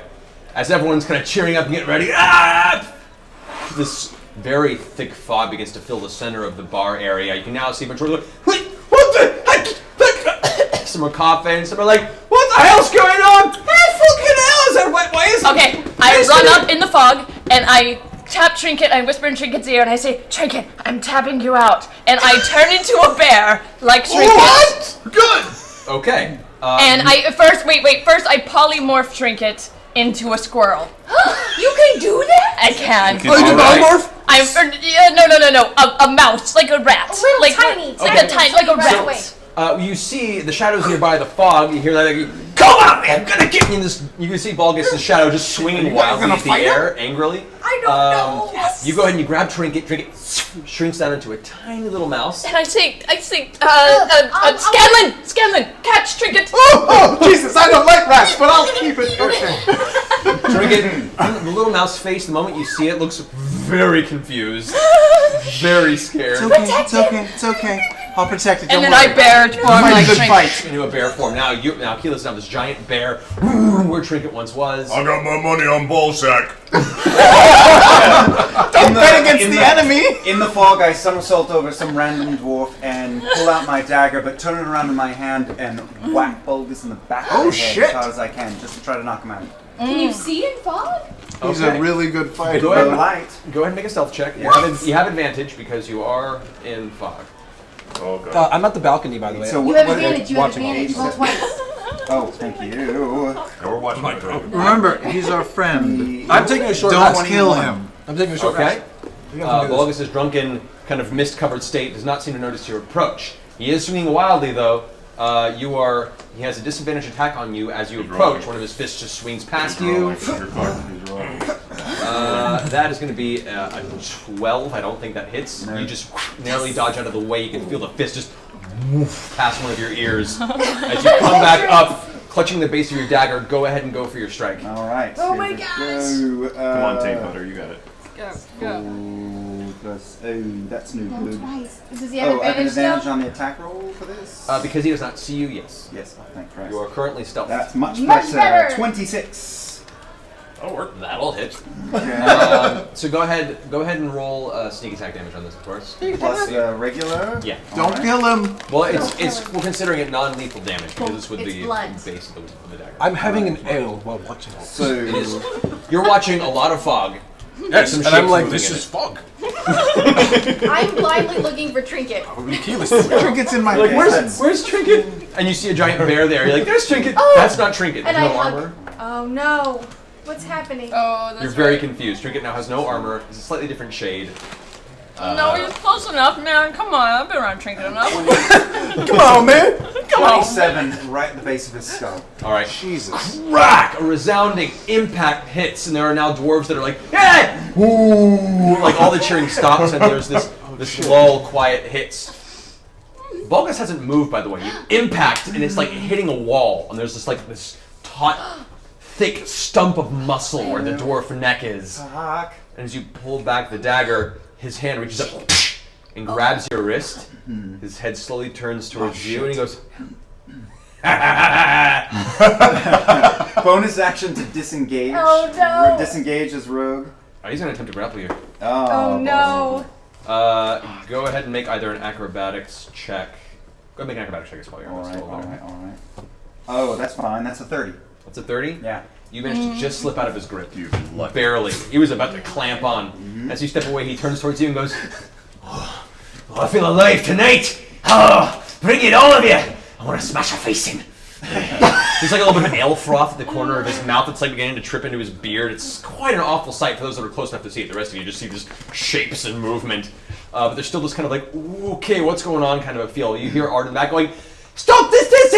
I can't even see! What are you doing? Don't destroy another table! She's frantically trying to stop this chaos. There's now a bear. What are you doing, Keyleth? I'm a bear. You're a bear. I'm a bear. What happened?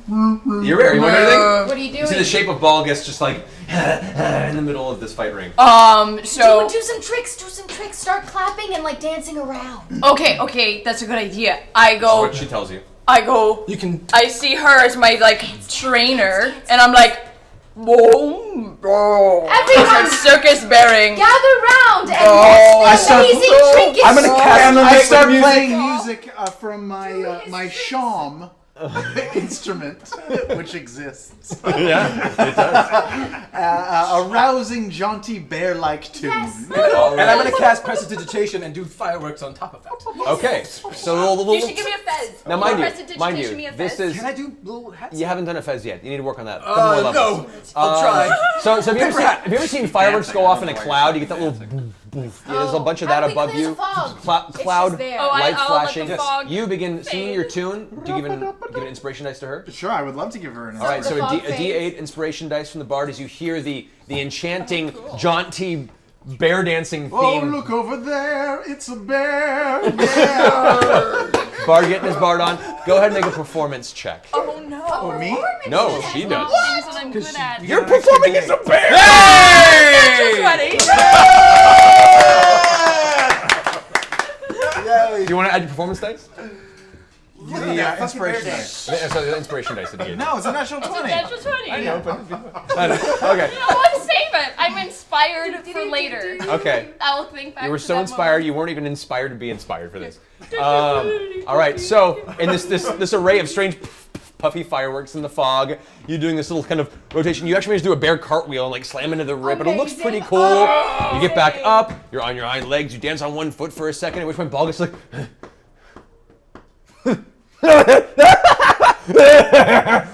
and just starts laughing, doubles over, clutching his stomach, laughing his ass off. Other dwarves start laughing too. The music gets louder, and the band in the back of the tavern begins playing again. There's now this kind of general jovial air restored to the tavern. I grab an empty cup off of the table and say, "Tips for the bear, right here." Are they get money for this? Of course. Beeline to the bar and say, large mug of ale, please. And as soon as it's ready, bring it right over to Balgus. All right, you guys are pulling through a crowd, covered in mist still. You're having a hard time finding your way through the bar, but people are at least now cheering in the mood. There's still some people trying to find their way to the front to see what's going on because they hear the music and they hear the cheering. Like, what's going on over there? They're pushing their way through. You make your way to the bar. You see Adra's just like really nervous, like, I can fix this. How? Dude, go! Quickly. Here, go! Just hands you one, doesn't even charge you for it. I'm still dancing. Still dancing. Looking for Balgus in the crowd. He's still in the center of the ring. Oh, right, no one's still getting near Argus. People are just cheering off to the side. All right, so Balgus is laughing. Growl for me! Do a happy growl! Yeah, it's a happy growl! Oh, it's been so long since I've been outside. Oh, a little tear on the edge of his face. As you approach up his side, Arm around his shoulder. Immediately, instinctively, just slaps it off his arm and turns around. Take this. You are an impressive specimen, my good man. I have never had a fight that amazing in at least a week. That was something to see. Here, take this, and after this one, there's 3 more. He's drunk. Yes. You're offering him ale. Yes. And he's just been laughing at a bear for 2 minutes. Yes. Make a persuasion roll with advantage. Yeah. Persuasion, you say? Mm-hmm. Two rolls. Two rolls. Yeah, you have advantage. 15. 15. He looks at you with this big grin, and you can now see his like gnarled yellow dwarven teeth, this like a railroad of terror that his mouth is, this big smile, and he reaches out, his beard just kind of poofing over the side, grabs it and goes, See, now this is dwarven hospitality! And he lifts his drink up and it spills a little bit on his arm, and he's like, hey! And everyone kind of lifts up and cheers again. Hey! You hear Everyone still keeps drinking through the fog. It's like a bad sauna in here right now. Everyone's just kind of finding their way through. At which point now, Bowles kind of slaps you on the shoulder, takes a drink, and wanders out of the fight ring, and goes and finds a table to sit down and begin chugging what you gave him. Why don't we adjourn for the evening, retire to our rooms? Oh God, yeah, and I guess we can let Trinket. Why don't we wait till we're upstairs? Can I take the mouse? Can I take Trinket? Here, rat mouse Okay, thing. hi, Trinket. Oh, is his armor teeny tiny too? If you choose while polymorphing him, you could make it as a visual aesthetic, but because it was a quick impact, I will say it just looks like a normal mouse right now. Sorry, but next time. Next time I'll give him. Well, you're still adorable little don't poke him. I grab my little pocket. All right. I grab a half of mud bale just off the table and say, Dwarven compatriots, we could not have expected a better welcome here in Craghammer. We'll see you tomorrow night for round 2. Thank you. It's like, hey! It always goes, 3 more! You said 3 more! You see his empty cup on the table. Yeah. We did say 3 more. I laugh and hustle over and say, 1, 2, 3, put them in a row for this gentleman right here. She's like, hey, thanks. She gives you like a really earnest, like, thank you. You now have a very good idea of how, a good third of the tables in this tavern are repaired. All right, you guys head back up to the room. Yeah, that was like a when you got the impact on. He's good. Oh, Grog's gonna fight him. I have a feeling that's probably gonna go down at some point. Don't be playmates with me. It's just a misunderstanding. I'm sure he's a lovely gentleman. So you guys head back up to the room. Which it's not a hallway built for a bear. Your shoulders are kind of squeezing through. Well, each one of your rooms comfortably fits 2 people, maybe, like 1.5. So I mean, Trinket. If you help push Trinket through the door, Trinkets thankfully dwarves are fairly wide folks. So the doors are a little, built for stouter folk. They're just not very tall. You actually have to like bend through Grog to get into your room. And on the bed that you lie on, your legs dangle a good 2 feet off the bottom, at maximum. But you can push Trinket through with like a 1, 2, 3, poof. Or you can just carry her through as a mouse and then have her stuck in there. That's all right. Neither of us need a blanket now. Well, how long can I keep her a mouse? Him. Trinket's a boy. All of Up to you, an hour. please. Up to an hour? I believe it is, yeah. Consecration. I'm trying. You mean are they like stables? Let me go. Can I go downstairs and ask about stables? Maybe you can stay in the stable. You have to talk to Edward. She's like, no stables at this establishment. We do have a downstairs storage area your bear can probably stay in. It's not too bad. Little mouse. Alright, yeah, he seems to think it's alright. Let's go with the storage room. Anything that looks edible, you can eat it. It's fine. That's not true. Just kidding. I'll charge you later. Alright, so you bring Trinket back down. Do you release your polymorph? Yeah. Trinket becomes bear again. Oh.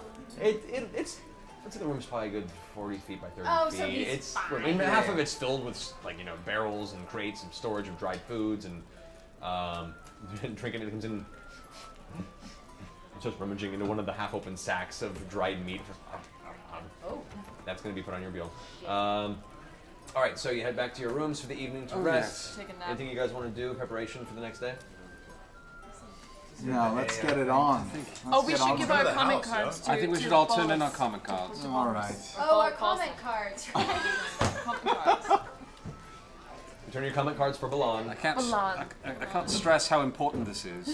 Maybe we should. Oh, go ahead. Sorry. No, really. No, it's fine. Speak over me. Here, take him the extras. So they have I'm some. going to give him a few extras so that he can extras have for more comments as time. You guys are so kind with those comment cards. Well, Perhaps we should all go to bed and the humans back in North Hollywood should take a pee break. At The some humans? point. You and you and you and you. Oh. Yes, indeed. Do you want to take a quick restroom break for the folks here? You okay? Zach. How's it work? Is that Zach? our show? Folks here might want to use the restroom real fast. Do you want me to play the intro videos again? You know what? Go ahead and play some of the intro videos, and we'll come back here in a minute to continue the game while everyone rests and empties their blatzers. We'll be right back, guys. Hang tight. Commercial break.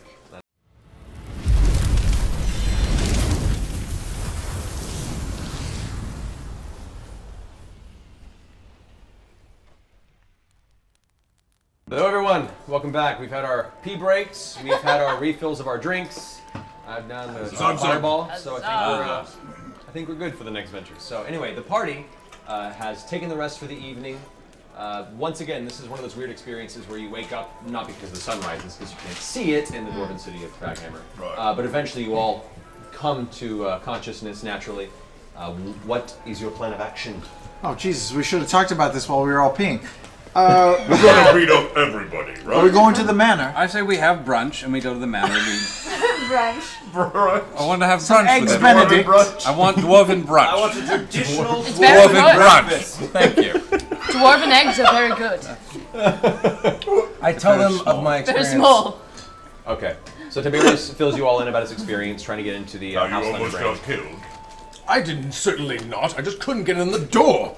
They're Why rather rude. did you think that after the magic hand failed, that the big thunder ice wave would work? What I thought is I could cover the room with ice and just merely step over it. I didn't think it would dissolve my ice. I mean, Did you sleep? In his defense, there's only Yes. one way to find out. That's true. I want to make sure, you know. A good sorcerer always tries all his tricks before, turning around, which is what I did. And I think we should go back there because I feel that's significant that I couldn't get in so easily. We will go back there. I don't think it's the next order of business, but I think that we're not leaving the city without dealing with that. Do we need to do something with the comment cards? Please. Did you not fill out your comment card? No, I did, but I know like 3 letters, so. I'm sure that's like A, F, and A. That's okay. That sounds very positive, I think. It's the thought that counts, Scrog. Yes. I'm It's learning. the thought that counts. Did you put like a smiley face next to the A and A? I'll cover my hand in ink. And That works. Very good. That was Shall we try to make our way to the manor then? The Greyspine Manor with our cask of fancy ale. So has the light ever changed? Has the light ever changed being underground? No, it is a perpetual low glass. red glow from all the stones that are embedded around the street. It's all jacked up. It's like I feel really sleepy and also very awake at the same time. Yeah, no. Oh, dwarves. Yes. All right. So what do you think? Now Yes. I'm very Great Let's choice. do dwarven it. coffee. You guys make your way after your brunch, your delicious dwarven brunch. Thank you. Which is very alcoholic. Yes. On the way there, I'm gonna It's cast. like being in New Orleans for the weekend. Just every meal is going to come with something All right. alcoholic. You're turning yourself Did you catch into that? a He dwarf? just turned himself into a dwarf. You did? Tiberius went into a dwarven form. What kind of dwarf? What do you look like? He's Are you very a girl? handsome for a Are you a dwarf. girl? Oh, yes. You should be Oh a yeah, what lady kind of dwarf? A lady Dwarfette? dwarf? I will not do that again. Oh, you did do that. You did take it as a troll. Almost. She shot off the penis. Yes. Going on. That's where the troll dick came from. Don't you remember that? I was almost Backstory. raped by trolls. There was a cavern interaction with 2 male trolls that they had stealthed up behind as a party. I'll explain this to the audience. Tiberius then polymorphed into a female troll to try and Bugs Bunny them, not realizing that dwarves who are underground don't encounter Trolls. female Trolls. trolls. Sorry, trolls encounter female trolls often enough to have a one-track mind, and so he nearly got himself in a very bad situation. That was remedied by the party attacking and Vex over here shooting off the troll's dick, which then went into the bag of holding, which was discussed. For a long Right. time. That's also where the hashtag not all trolls came from. Yep, hashtag not all trolls came from that game. Not That is all trolls. horrible. Oh, God. Anyway, Bring it back. bring it back. You guys make your way to the residential district. The same guards are there who were there the previous night Yes. that encountered you guys, and so as you roll up with an entourage, Oh. How many are there? currently there are 4. I wave at Thompson. He's actually not there. It's the 2 others that were with you. He is noticeably absent. Oh. Where's noticeably. Thompson? They come over like, he's been given the day off. Oh, really? But as you can see, we've brought one of your citizens with us to show us a tour of the city. That's you. Citizen, I haven't seen you, but what's your name? Oh, my name is Tiberius Kraghammer. So like Johnny New York. We're in Kraghammer. Oh, John Hammer. Johnny New York. So what is it? Kraghammer or what was it? I meant Stronghammer.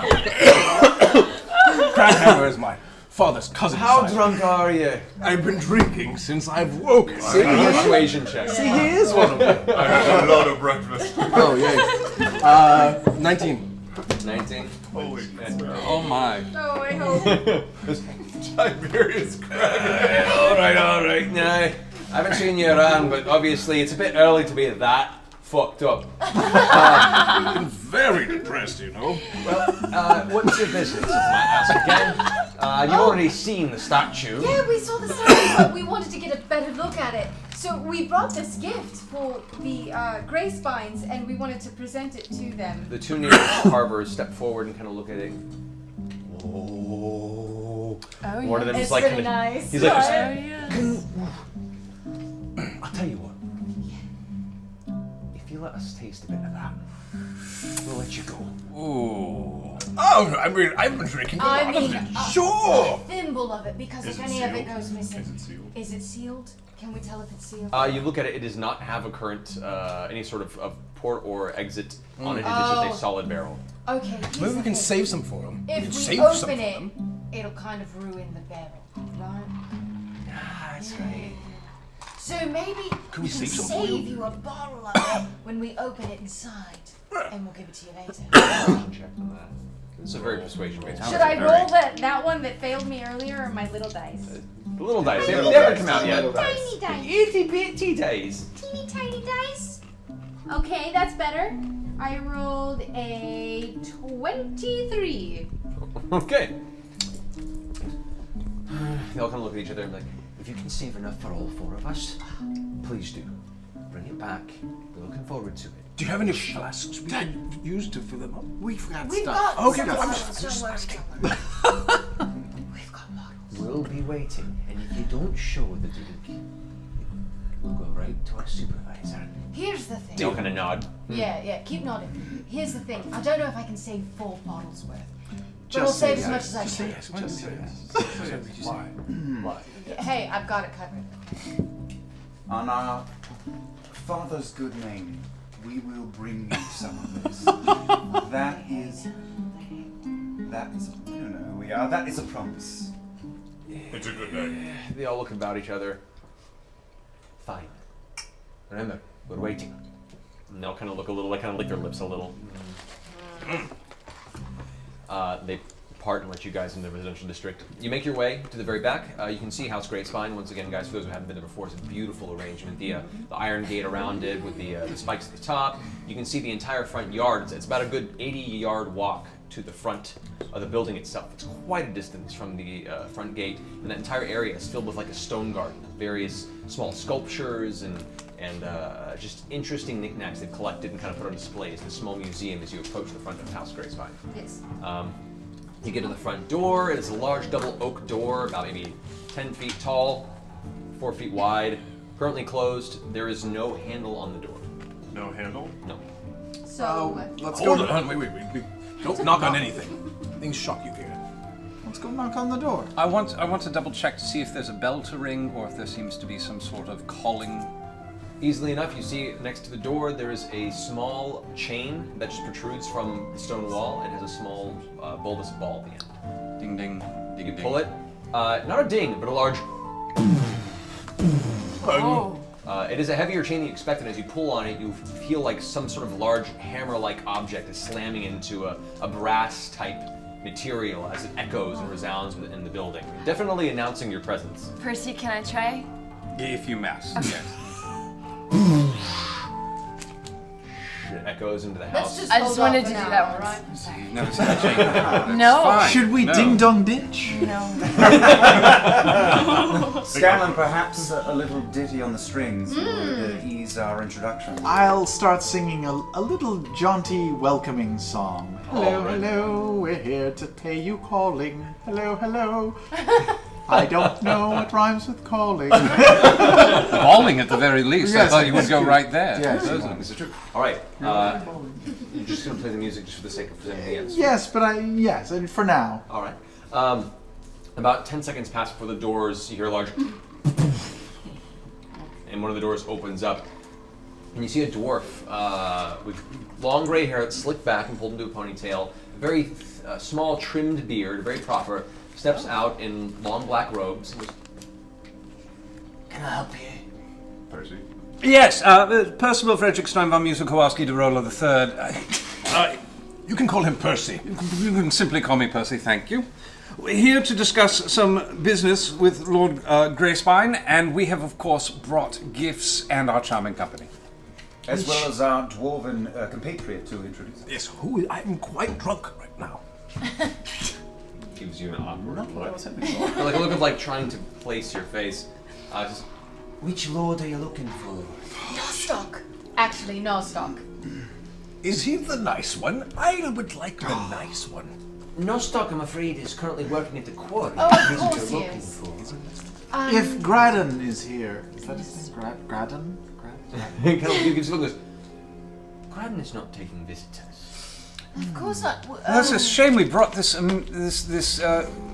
half barrel of ale right And here. some very, very attractive mining contracts. But if there's no one here to talk about them, then... gives you a look. Goes, he's talking mining contracts. You want to go ahead and head to the quarry and talk to Lord Pipity, looking up again in my notes. You know when I talk to Nostock Greyspine, he's the one who runs the quarry. Oh, of course. As far as the Iron Keeper himself, I mean no offense, but only official political business. Well, this is definitely official political business, and I will also say, could you direct us to the quarry? We are new in town. Obviously. Have you not known to show them what the quarry is, friend? I have no idea what's been going on. He's been drinking since very early this morning. He's on vacation. I have to excuse him. But I must say, I'm having a wonderful time. Yeah. You know, friends are in town. He's showing us around. He's. What was your name again? The dwarf kind of gives you a subtle look and goes, my name is Margaret. I am the servant of the Iron Keeper himself. Margaret, of course you're the servant. You are filled with poise and sophistication, and of course, above all, protocol. I would not wish you to break protocol, which is why just some simple directions for those of us who are wishing to do some official business will be right on your way, and your house will return to order. Right.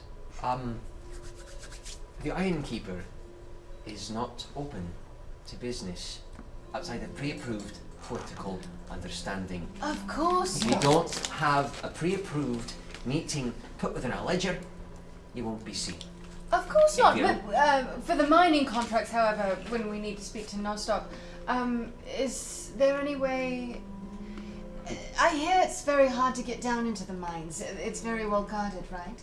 That's why we came to speak to him here. He kind of leans over and looks at the cask of ale and says, Yes.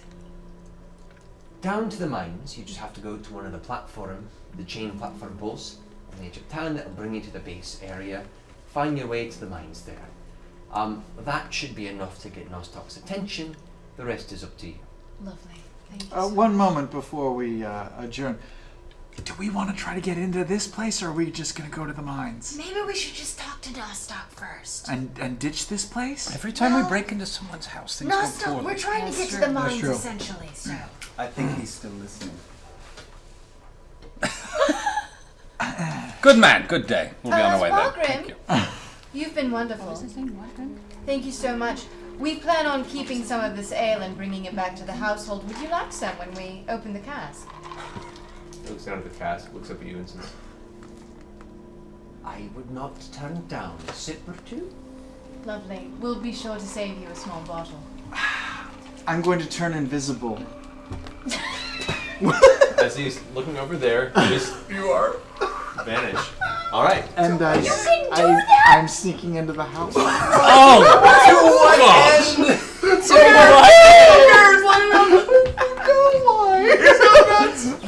All right.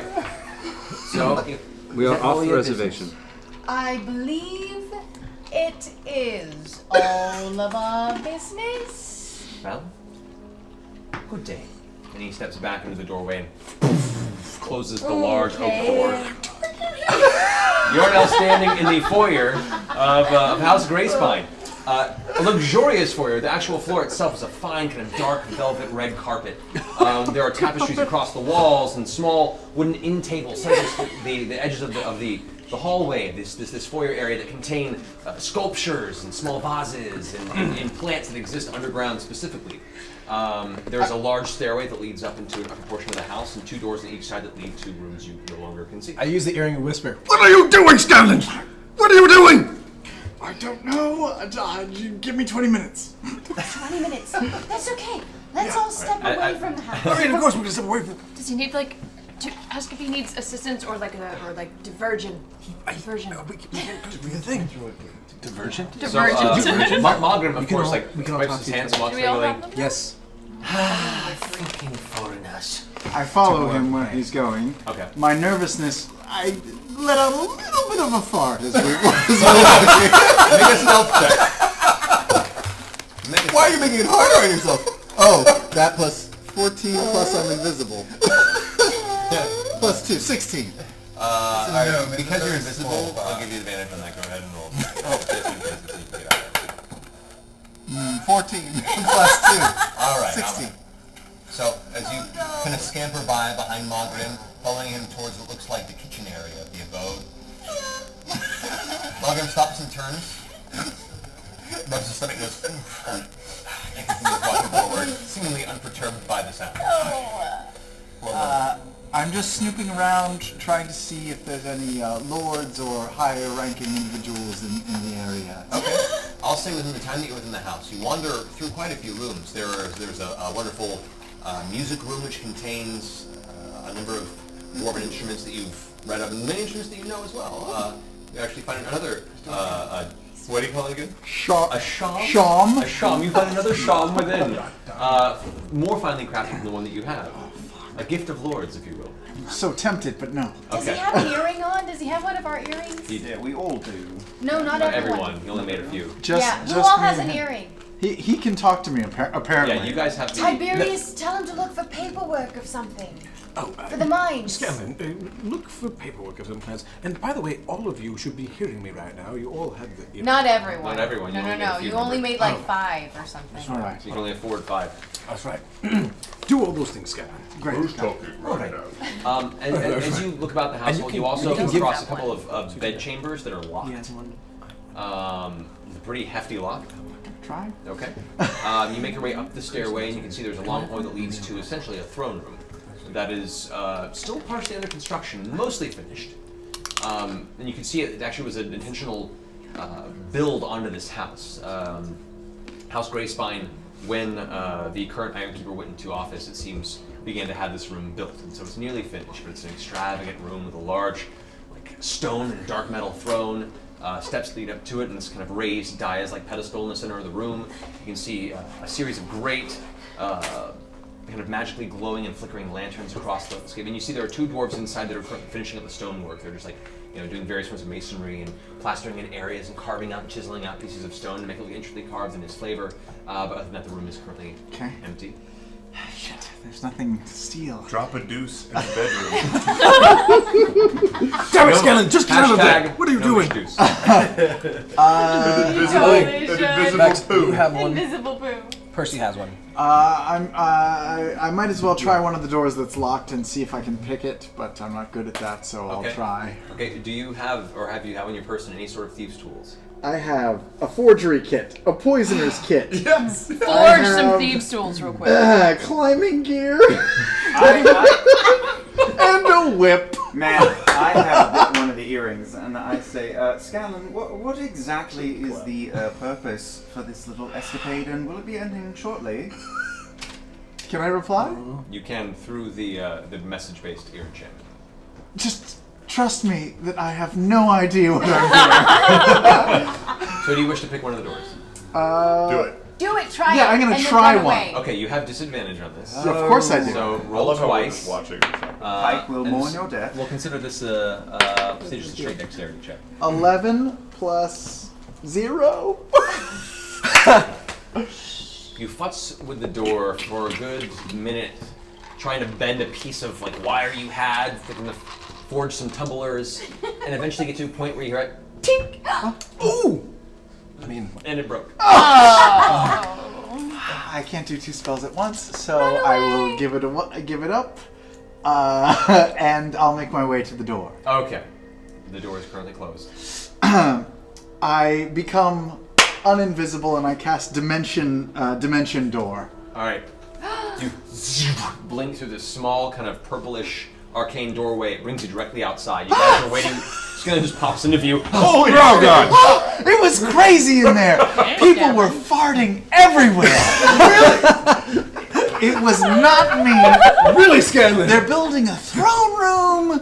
There was some locked doors. Man, I wish you could have been there. It was exciting, but ultimately pointless. So let's go down to the mine. I would like to stress again that none of these dwarves are our enemies at all. Yes. We just want to go Soon, I'm have sure. some And then we do not words. have our healer at present. We do not have It's okay. Well, we do, but Understand. she's very distracted. She's and is very not feeling quiet. herself. Right. She's She wanted to feeling- stay at the end. She's feeling awfully BAFTA today, so... Oh yes, quite the heavy. Let's make our way to the mines, The shall we? metal poisoning. The metal poisoning. Yes, apologies. To the mines, then, yes. Yes. So, let's go get this drunk dwarf. Yes, the bard was doing the lockpick from lockpicks. He was fashioning it from wire. Exciting but pointless. All right, so you make your way to the edge of the center ring. You find that there are long spiral staircases that move to the bottom, or there are elevators that bring you to the bottom floor. The elevators are chain-based, kind of like a ratchet-type system, with two carvers there, of course. As you approach one, eventually you talk to them, but they lead you down there. But once again, give you kind of a look of, "Watch your back." We point at the ale and give him a thumbs up. They kind of nod and let you pass. As you continue downward into the lower area, you can see the redstone that lets a lot of the kind of atmospheric glow of Craghammer is used less and less, and a lot of more central torches are now placed, sconces. Almost like the stone itself either is just rarer the further down you go, or has less of a illuminating power the deeper into the earth. You eventually reach to the center part of the town. You now see, from where you're standing, a number of large structures in the very, very center of the bottom part of the city of Craghammer. You can see, where is it? There is a giant domed temple that is made of like gold and bronze in the center. It looks almost like a gargantuan gazebo that has doorways on each side that is currently closed off. No guards at it though. You do see a number of other buildings. There's a large, heavy-looking foundry far off to the left of you that has a little bit of smoke that's coming off of it, but most of it looks to be filtered into a giant metallic funnel that is then placed into the rock, almost like all the smoke-based exhaust is being funneled outside of the mountain. That is the closest. That's the foundry, and then to the right of you, you kind of wander a bit, and you can begin to see that part of the mountainside to the far right has that look of a strip mine, or like a large portion of the minerals has been pulled away and is currently being mined further. So that looks like probably one of the better places to look in, looking for the Grey Spine Quarry. You eventually make your way to the outside of the quarry. You now look down into three large pits that just descend deeply into the side of the mountain. This mine has been going for quite some time, and a large chunk of this looks like it may be being prepped, almost like the mine is what's growing Craghammer. The more they mine into the mountain, the more they fill the mined area with further city construction. It's this self-perpetuating cycle of expanding the city downward. Currently in the quarry, you can see there are a number of large stone dwarven buildings on the edge of it, one of which is the largest of them all. Looks like it's made of more of a black and red kind of iron aesthetic. Some of it's been oxidized a little bit and kind of has that rough and tumble iron feel. And that one has the most guards around the base of it. The carvers are gathered entirely around it.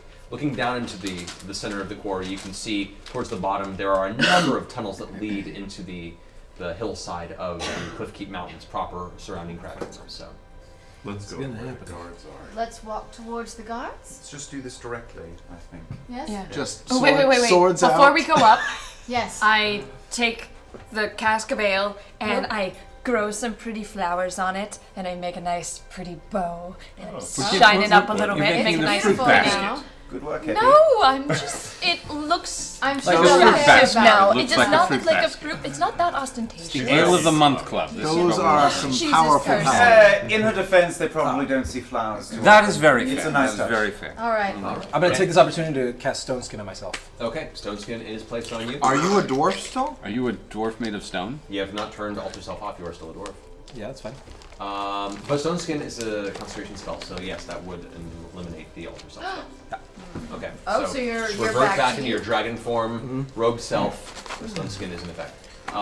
You using your what's it called again? The Druidcraft. Druidcraft, thank you. The Really prestidigitation creative. for hippies. Right.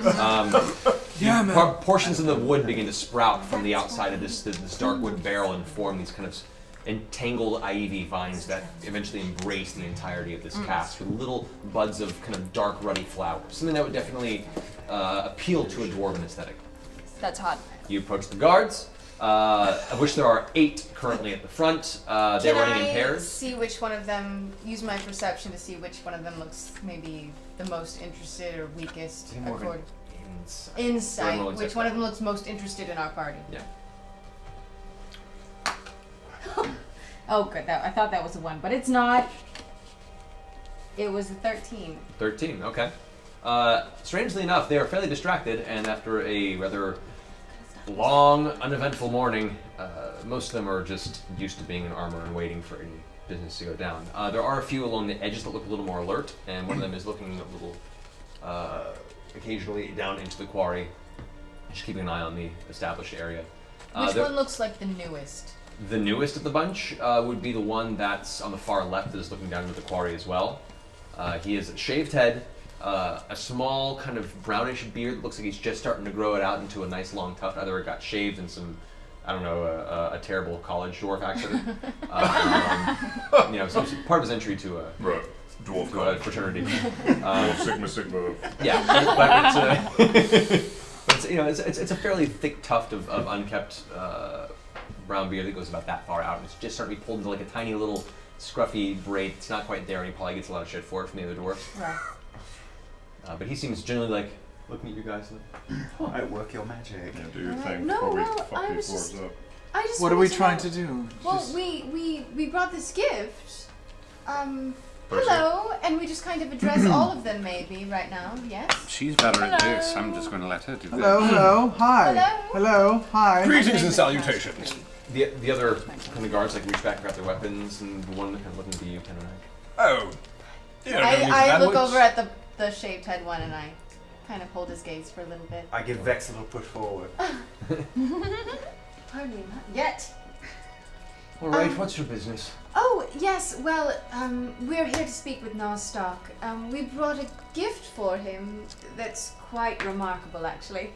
They kind of like curl up around the apparent barrel that Grog's holding. They look wary of Grog. Once they make note of the barrel, they all kind of. Oh. Right, it's the shit. I have not seen you actually drink it. Well, there's been long-standing rumors that this even existed. It exists. And it's for Nostrock. This is a Borgus original. Yes. Signed by himself, I see, on the burn and blazing wood. Mhm. I'll go talk to him. And he heads inside the building. The door's closed behind the other guards, kind of encroach, keeping a very keen eye, each one having a bead on the rest of your group. About 2 minutes pass before he comes back, and the door opens. Nostock will see you briefly, but you best bring the gift. I think that's what's holding his interest. Wonderful. Inside, please. And him and one other guard kind of flank you guys as you enter, making sure that you're not left without that appearance. As you're led into the center of this portion of the mine's main structure, series of long hallways. You can see there's just this general smell of soot and ash and broken stone dust in the air. A hint of brimstone-ish kind of a smell. It's not very pleasant. It's very well worn and pungent for those of you who spend most of the time on the surface. As you enter, there is kind of a general dust in the air. A little bit of light seems to peek through from the torch sconces that are placed along the wall. You can see kind of this general haze amongst the interior here. It's definitely a work environment at the base of an underground dwarven establishment used to mine. You're led further down the hallway. It curves to the left, and you're brought into a large dwarven study. You can see with books lining the walls. There are a series of ledgers and paper stacks on a large desk, and in the center there sits a dwarf with fiery red hair, cut very short, almost in a buzz cut on top, with a long beard that is not braided, but just kept very smooth and very, not curly, not bunched. It's a very straight beard. He's very clean cut. He already has this kind of intimidating dark glare to him, and as you walk into the room, he goes, "Okay, you brought me a drink. You have my attention. What brings you to the mines?" We should have thought of Well, several things, actually. Several things bring us to the mine. My name, of course, is Percival Frederick Stein von Musil-Kowalski, the Roller III. You can call him Percy. He raises his finger and goes, "You have not paid for your pleasantries yet." Oh, of course. Grog, if you would. Tap that motherfucker.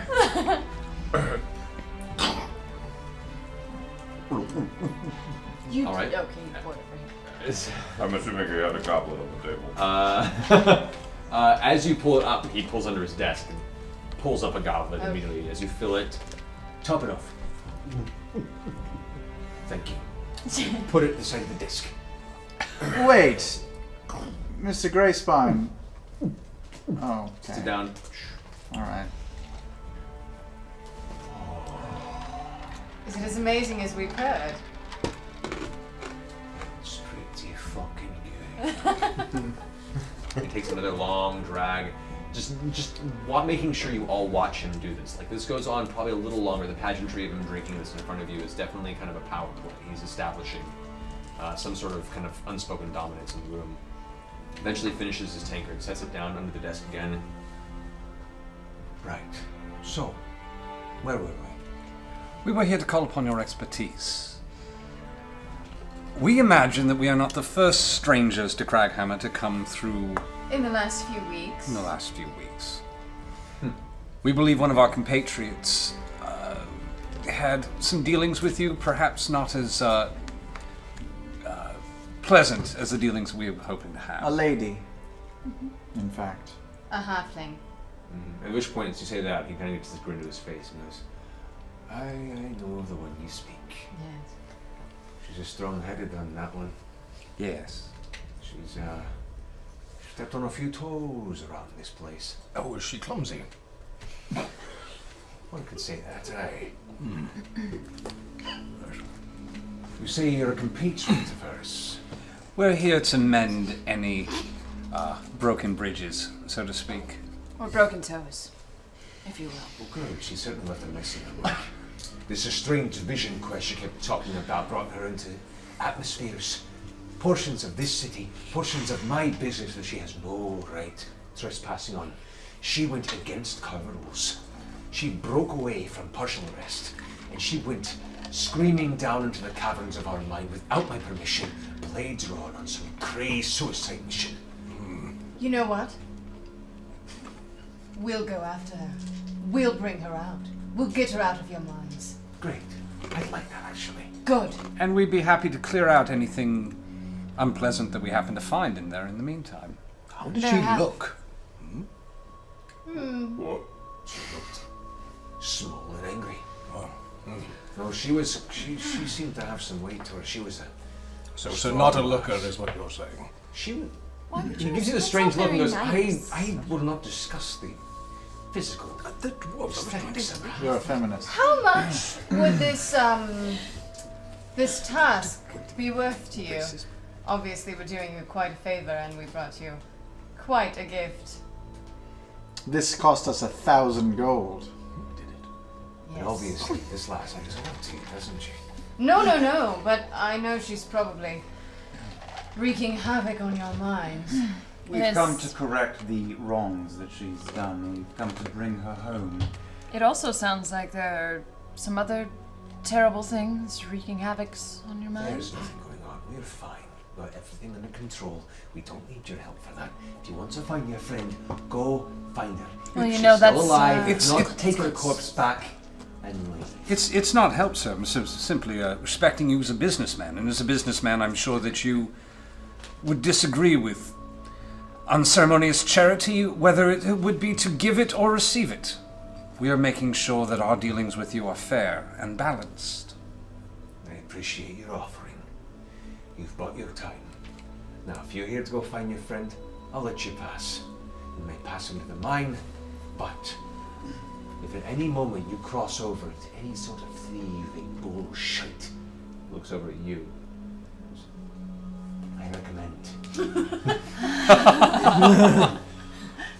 I recommend that you fall down the same path your friend likely did and get killed real quick. I don't take kindly to those who cross on my business. I doubt we could find anything of more value than what we've already brought you. We're here to right wrongs, and we promise you Our business is finding her and returning home. Bingo. Is that our business? Yeah, we're here to right wrongs and right lefts. And Do you know how acting works? And write comment cards. Wait, before we like dive into this mountain, I mean, we know there's like ghouls and God knows what else out there. Shouldn't we find out? Yes, we should. Maybe some arcane house could tell us how to deal with these things. Yes. Do we have permission to enter it within the next few days? Obviously, we might need to be prepared. Yes, do we have like badges? Like we wear them over so they know. Wait, no. I'll speak with the men. I'll let you down. And if you come back, then good on you. I think our business here is done. Yes. Very good. At which point, you hear muffled in the distance a loud ringing of a very loud bell. Ding, ding, ding, ding, ding. At which point, it kind of perks up a bit. Our business here is done. Please, shove off. Which way do we go? Dinner. He looks over at the two other guards that are out front. The two carvers come this way. While he's talking, I take a flask out of my cloak and approach the barrel and surreptitiously pour a little bit into the... Oh, Jesus, you're stealing beer? No, because we have While to he's get doing that, I try to Roll a what now? distract. Sleight of hand guards. I can kill them all. Can I talk to Roll. good old Nostock roll, while you he's doing bastard, that? roll. He currently does not seem of the taco type at the moment. You can certainly. I'm going to make a fumble. I'm going to attempt to assist the sleight of hand with a bit of a fumble. He's already rolled it. Damn it! I'm gonna fall down I roll in front of Nostock. Oh! 13. I'm gonna fall down No in front chance. of Nostock. 13. What? He is distracted by a bell. As you fill your flask, you hear this loud. Ow! Ow! Oh, my ankle! Oh! It hurts so very much. This is the first time you've witnessed the pristine, delicate, yet well-trained palm of a dwarven hand go straight to its forehead. I carry the flask over to his cup and refill it and say, in my kingdom, when a deal is set, we drink together. And I would like, not much, but just to pour us all a drink and agree on this. Now surely this cask is weeks worth of drink. Get out. Let's just go. I take the flask. Bring the I can flask. see that it's a cultural difference. My apologies. Stop it! Just go! What are you doing? You're one to talk. I'm on the earring. At which point, a second and a third bell start going off, and the guards that are waiting for you guys are like. They start leading you outside, and as you make your way outside of the main building, you can now hear voices shouting down in the quarry below.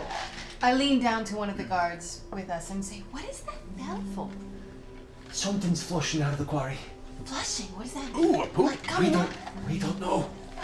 At which point, some of the guards are kind of motioning each other to follow, and some of them start going down one of the tracks that leads down into the nearest quarry below. Is it I'm going to just try and go practically usher our guards in that direction since they seem like they want to go that direction. What Let's are, just see if we can push them in that direction. Are the other Let's go with them, workers? yes. Okay, you guys follow down towards the quarry. You ask the guard that question. He goes, "I don't know. We've had quite a few interesting things come through these past few weeks." Like what? You already said. And he kind of like swallows seconds and says, "Things I can't describe." Well, we can certainly help. Lead on. Things. Crawly. Lead Is on, there sir. anybody running out? Not yet. As you head halfway down the quarry walkway, you begin seeing dwarves start running out of one of the large quarry tunnels. I grab 3. one of them. Well, they're quite a distance from you. You're still walking down the side. They're rushing out. They're about good 100 feet from you. They start running out. You can see blood streaking down one of their faces. Yes. They're charging out. One of them has a weapon and is like limping, and you start seeing small green scampering things rushing through. 1, 2, 3, 4, 6, 10 goblins come rushing out of the tunnel. I don't We like should these guys. attack them. I string my bow. That's right. Don't you have like family All right, histories? the 3 dwarves that were running out, one of them gets hacked down by one of the goblins. They jump onto him and start tearing Take a his shot neck. right I now. take a shot. I shoot it. Okay, both of you guys roll Yeah. to Throw a attack dagger. on this one. You throw a dagger. Yep. 3 of you, roll for attack. I'm gonna 19. 15. Is there a clear area where there's just a bunch of goblins running? There is an open, almost like a funnel towards the tunnel. I'm gonna throw a little fireball right there. Okay. Where those guys are. So you guys, you all hit from this distance because the goblins are puny little things. They're still a little small to see, but you're all pretty well trained and pretty honed at your aim. You fire simultaneously, gunshot echoes through the hallway. Arrow goes flying dagger. You see three goblins just fall off the nearby dwarf. He goes, thank you. At which point a large fireball explodes, killing off about 10 or so of the goblins and probably 2 of the dwarves. I'm sorry about that. At which point the guards kind of stop. Did you do that? Yeah. And they start going, and they see you pulling out your weapons, and they all kind of take a step back and realize that they don't want to die either. Just, well, go if you're gonna help, go! Running straight in. Okay, as you guys go charging in, you can now see a handful of more goblins are rushing out. They're like running really fast, sprinting. I throw Entangle up. Okay, Entangle begins to like in the distance wherever they're coming from. Okay, what's the radius in that? Like 100 feet. That's the range. What's the radius? Oh, 20-foot radius. 20-foot radius? Okay. So you find a portion of that, of the central point where things exit from the tunnel, and you see these strange kind of reddish vines begin to protrude and begin to grab nearby goblins as they're pulled up into this mass of weird vine creatures. At which point you hear, you can now see 2 larger ogre-like creatures come storming out. Oh, shit. Oh, wonderful! Ogres? Everyone Hey, roll. Grog!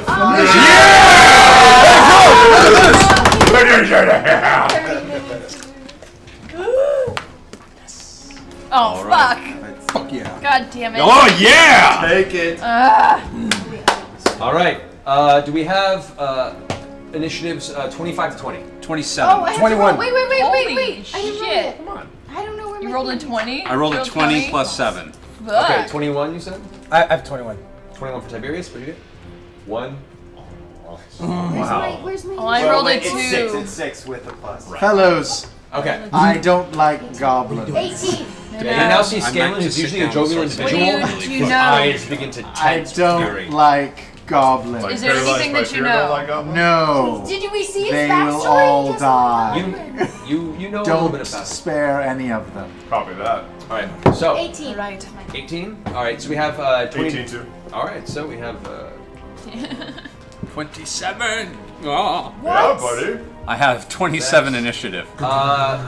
15 to 10, 10 to 5, 6. Wow. Oh my god. I got a 3. Wait. All See, right. you didn't do 4. 4. Okay, so we have sudden attack. Max. We weren't ready. You got a 3. I have, to be fair, I just cast Entangle. It kind of works. I'm, Yeah. I'm fine, it's distracted fine. holding Entangle. All right, then we have Scanlan. All right, so build us a guys in placement here. As your bear is currently back at the inn. He is still? Unless you wanted to bring him along. I thought we brought him I along. should Nope. have All right, mentioned we'll that. say you brought him along. Okay. That's fine. Who's carrying? We don't yeah, need I guess you were Sorry, carrying I it. shouldn't. But I do- should do emphasize keep that in mind. down. Okay. That's all right. So, those of you who are going first, we're going to keep you on the field here. Oh God. A number of goblins that are currently held Oh my God. over here. 1, 2, They're 3, easy. 4, 5, Goblins 6, are 7, easy. 8, Orcs are 9, not. 10. Those are mine. Giant dudes. Ogres or? Alrighty. So, top of the round, Percy, you're up. I'm sitting down and I'm busting out bad news. Buzz out bad news! Okay. so Percy stops kind of just as he gets to the quarry, a little bit elevated, and he pulls out from the small sack on his back this large elongated contraption, this weird construction that looks similar to the pepper box he usually carries, but much larger and cumbersome. He sets it up on the ground with a small stand at the front and preps itself as a visual point. Ogre. Over back here? Yep. All right, go ahead and roll for your attack with the bad news. Have you used this before? Nope, first time. I've been with. Crack it His out. own tinkered construction, bad news. That's a 20 to 30 attack. Yep. That'll do it. Go ahead and roll damage. All right. Is that critical for you? 19 actually, Mike. Natural 19? Yeah. Natural 19. Yeah, that's your critical. That does critical. So that's awesome. I've never critical with this either. What does that mean? Why did I That means the damage dice you double. So roll for damage, double that, and then add your modifier after that. Come on, come on, come on, come on. Big money, no whammies, yeah! Hell yeah! 11, 22, 23, 24, 25, 26, 27 points of damage. Get after Doubled? it, big man. Is that, and then that's doubled? That's doubled. All right. So you guys see this cacophonous, this large blasting sound, and a flash of kind of blue energy and sparks shoot out the back of the weapon. It actually lifts Percy off the ground for a second and he catches himself in the sheer blast.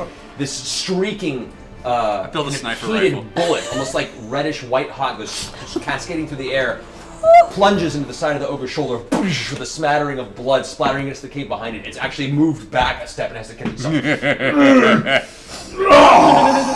Slams his club into the ground. That ends your turn? I can't do anything after that. That's just Tiberius, you're up. I move within 60 feet of those big fellows. Travels far and fast. This is... Nothing travels faster. This is the entanglement, by the way. Okay. It's over here. Right before there. Yeah. So everything there is kind of fighting from the entanglement. Great. Most of these goblins are currently in At least you'll never have I'm gonna to shoot know. a scorching ray at the big guys. Same with both He of said them? he moved within 60 feet of them. So you moved up to here? Alrighty. And they're all entangled, yeah? That's good right there. That'll work. They still have entangled These up. guys here are entangled. These front goblins are not. Scorching ray, you said at which one? Actually, there's a bunch of those dudes, aren't there? I'm gonna do a fireball instead. Right, Okay. right in the center of the juiciness, where I can get a couple of little guys and both of the big guys. Alright, so I'd say probably about there would be where you'd want it. I'm gonna do that, and I'm gonna spend 2 sorcerer points immediately to do quickening spell, and do another spell right after that. Okay, so as you rush up, you pull back your hand and you see the arcane red energy begin to flow within your palm. You then throw the beam out that kind of arcs, slams in the center, and explodes, hitting each of these 5 goblins and the 2 ogres. What's your DC on your spell? My DC on my spell is... Top of your spell page, on the right. Oh, wait. Oh, 17, sorry. 17, okay. The 2 ogres actually make their saving throws. What? Boo! 18 and 19. Roll crap, your ogres. The goblins, however, all disintegrate. Like there's no way they're gonna survive the damage. Yeah, they just. Yeah. You see this kind of hint of a red ash mist go where they once were, and they are all turned to black nothings. However, roll damage for the ogres. They get half damage because they made the reflex save. So 8d6 damage. 8d6. That 8, 9, 10, 11, 12, 13, 14, 15, 16, 17, 18, 19, 20, 21, 22, 23, 24, 25, 26, 27. What? 27, alright, so half already gone. Thanks for the count. Okay, so as the blast of fire kind of dissipates, you can see one of the ogres is now burnt on half of his chest. He's looking a little rough. There's blood streaking down from the side of his face. One of the pieces of shrapnel that got thrown at him. The other ogre's still looking okay. He's a large creature, isn't he? Yes. I'm gonna use my second spell and do telekinesis and pick one up and try to hurl him into the other one. Okay. Whoa! Which one? The one left here? The one that's beaten up already. Oh, I'm hard right now. He does fail the saving throw. Lift him up That's in the just air. your flu. Yes. We'll send him into that. Right. All right. Strangely impressive. That's my clue. That ogre is knocked prone by the impact. Yeah! The other one is also knocked prone. Yay! Both ogres just spoof into the wall. Both of them slam to the ground. And my vines, I make sure my vines really grapple them. I turn to Grog. They're all yours, buddy. Go ahead and roll 2d6 impact damage. Ooh, sweet. No, you can't. 10. 10 damage to each of them? Yeah. Alright. Both ogres now on the ground, kind of reeling from the impact. That brings us to Grog and Vex going simultaneously. Yes! Ladies first. Oh, well, alright. I'm gonna cast Hunter's Mark on the most damaged one. Okay, that'd be this one here. Alright. Alright. And then I'm going to shoot lightning arrow. Okay, do you want to move a little closer? Yes, I do. Alright. So we'll go 1, Deep, deep, deep, deep, deep, deep, deep. 6, we'll put you about Alright, there. cool. I'm gonna shoot lightning arrow at them. Okay, so you pull out your arrow. Yeah, as you they're pull both it back, a little bit of energy courses through your fingers, strikes through the arrow. You can now see this crackling energy as you're pulling it taut in your bow. Alright. You let it loose. Go ahead and roll for attack. Okay. 21. 21 hits. Alright. And then I do something else. 1d8. Right? Yeah, you do the damage of the arrow plus the damage of the spell. Holy moly. So that's this. 13 for the arrow, and then 4d8 for the spell. 8, 4, 12, plus 3, 15, 17. 17. Okay. The ogre that's been beaten and blasted by the fireball, it's getting up, grabs its club and begins to get up on one leg. As the lightning arrow slams into its chest, you can see it hits it, looks down for a second, and then the charge pulses through its entire torso. As it does, it screams out into the cavern. Its whole muscle system locks tight, and it falls forward again onto its chest, smoke rising off of its whole upper area, unmoving on the ground. Come on now! And then the other one Fucked him up. takes 2d8 if he fails the saving throw. Which, with a 1, he does. Yes! With a 1. Oh, he fails it so good. So go ahead and roll damage for the other ogre. 2, 10. 10 damage, nice. So as he falls to the ground, the arcs over to the other one, who drops his club for a second, picks it up angrily. Which I can reassign my hunter's mark to him now. You can? Yes. Yes, alright. That brings us to... Oh, my hunter's mark! Huh? I didn't do my hunter's mark damage. But it doesn't matter. It doesn't he's matter, dead. you killed him. All right. So you killed him. He is so dead. Oh my god. The ogre is done. Alright, so the other ogre's angry. It's now the goblin's turn. Okay. These goblins rush up. They are just dashing forward. They are so dead. This one runs around. So just like, and this one runs It around. is. Oh, it's his turn. Like, oh my god. Like one of those No router attacks. goblins. Everyone make a insight check. Insight check? Yes. Oh, shit. What happened? Is that a 20? When are we doing this? Insight. Yeah. I literally Natural hit a 1. Oh my god. Natural 20. I like insight check. 20 total. 20. 4. Natural 1. I'm really not paying attention. You're dealing with the fact that you just fired your gun for the first time and it kind of burned your hands a little. You're like, Grog. Grog recites poetry. Grog is familiar with one thing: fear in the eyes of his enemies. Looking at these goblins, they're not charging to attack. The attacks seem to be instinctual. They're running.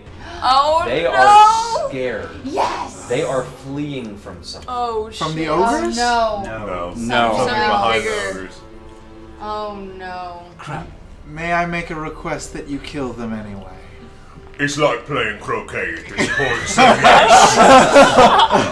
Grog, it's your turn. I would like to rage, and I would like to move to the right of all those stinking goblins. Right over here? Yeah, a little more to the right. Yeah, a little more. Yeah, keep going all the way flanking to the... Yeah. Yeah, and then I would like to give them the cleanest shave possible.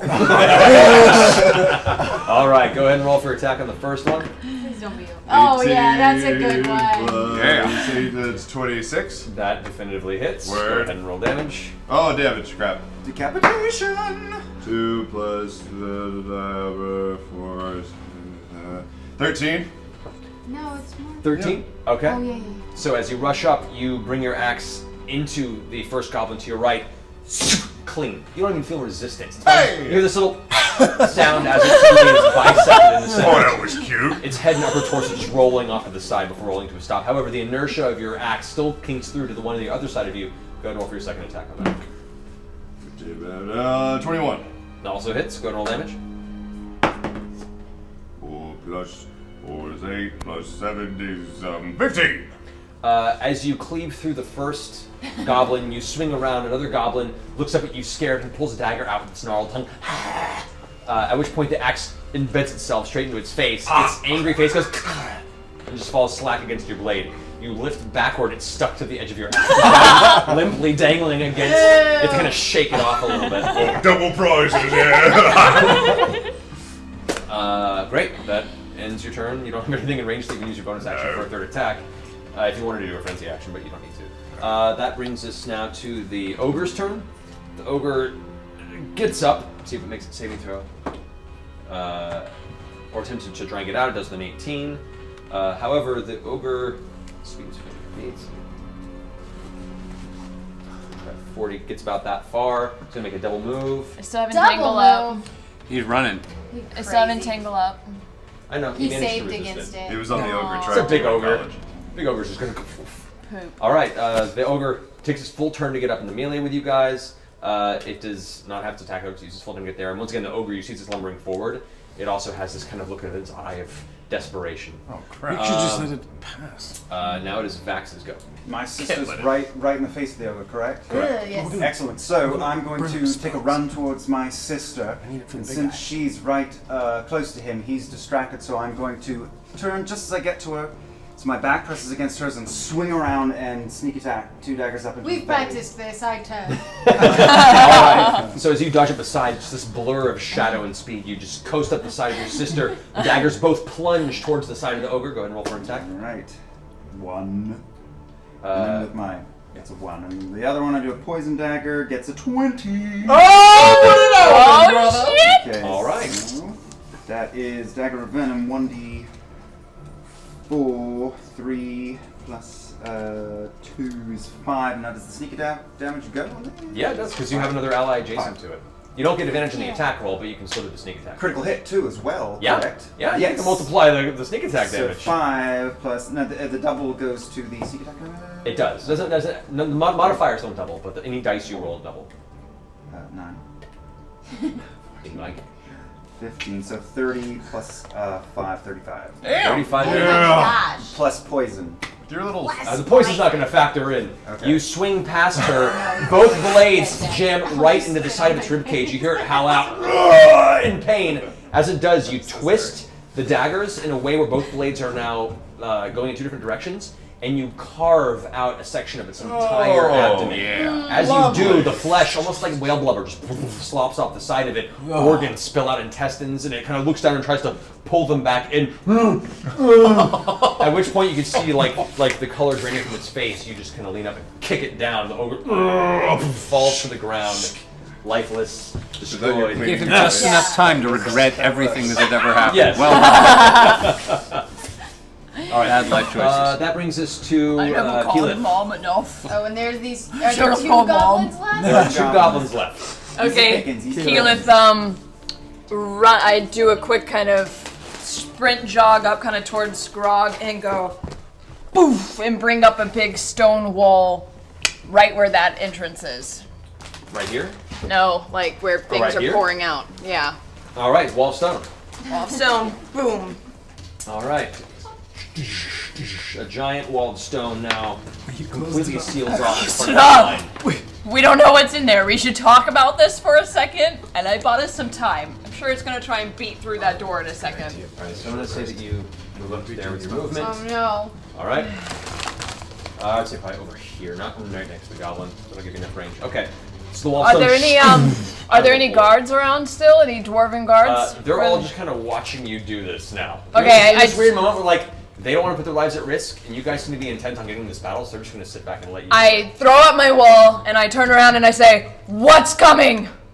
Tell us you know what's coming. What's coming?" Make an intimidation check. Feel it. You're I'm so not good at hardcore. this. Goblin? Oh, 4.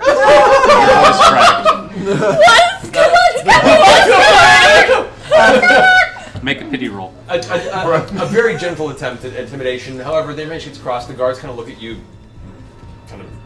I say we're about to die. It is in your best interest to tell us. No, they're like, we don't know. It's been different things, strange abominations. It's hard to describe. They're put together.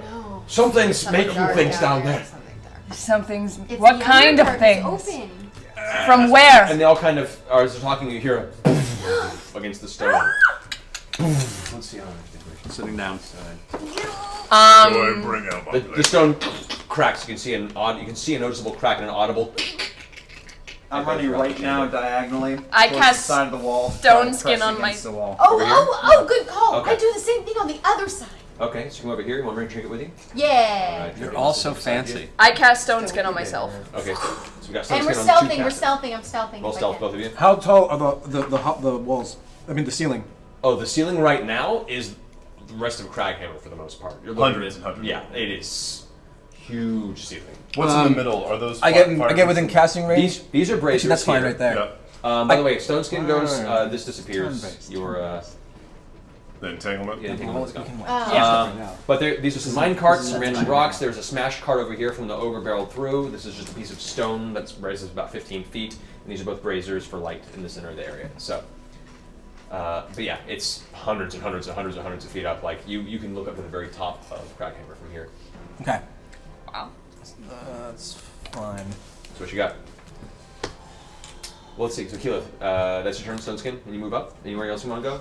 I mean, right now we're technically not in combat. So Right, we're out of combat. Yeah, we're out of combat. Just Briefly. Yeah, we're waiting There's a for break, the we can homecoming do stuff. dance to start. Breathing deep, like taking casting aim at the this wall, is- resetting everything. Okay. let me Staying move. where you Can are, I or move back up in? behind that pillar? You move behind the pillar? Yeah. Okay. I'm staying far back at the moment. So back here. Yeah. Okay. Both of these goblins, I'll just say you guys end up just taking them out. I guess not even a question. They just, you step on them and crush them. Are there any dwarves that we can say to go get Ballsack and bring them down to the fire? Oh, yeah. You can. Balgos. Balgus? You're still like, get Balgus! And they're like, grab Balgus. Ballsack! Some of them have crossbows set up, by the way. You can see some of them now are like barreling down to get ready to fire whatever is going to come through. Good. Poof! Another crack of the wall. You see the dust settle as the stone cracks again. A large piece at the top tumbles off. The stone wall's probably not going to hold another impact. Anyone else want to move anywhere? Just You're still taking waiting aim. back. I'll move up to the right near where Grog is, and can I? No one's taken any damage yet, right? No. Not currently. No, you guys have had a pretty clean sweep into this battle so far. I can't inspire anybody here now. You can inspire now. Yeah. Just give them a dice. Can I inspire everyone? You can spend all your uses to inspire as many people as you have the uses of it. So. I still have mine that I haven't used yet. I'll inspire Vex and Vax and Grog. Okay. So mark that you guys all have a No, D8 to I spend on think an you're attack roll, really a saving handsome throw. and Attack roll. nice. We all have a You're going to have inspiration dice. I thought you were going to have a little... I know, We're working on some it. beautiful song for us. We're gonna. All right, Wait, so one, so for you got- all of us, we all get a all D8? each of you has to have a single D8 dice. It's an Beauty. inspiration dice that kind of the bardic inspiration has flown through you that you can use to add That's to an my- attack this is roll. my bardic. Not damage. You can add it to an attack roll, a saving throw. Yeah. There you go. That's what charm sounds like. Yeah. Apparently. So you can use it on an attack roll, a saving throw, or a ability check. Okay. Like a skill. All right. So, Tiberius, can you stay where you are? Are you gonna move anywhere? Last chance. I'm gonna. Is that cover right there next to me? Right over here. Yeah. Yeah, I'll get behind the cover. Okay. And where I can peek out, and I'm gonna cast Blur.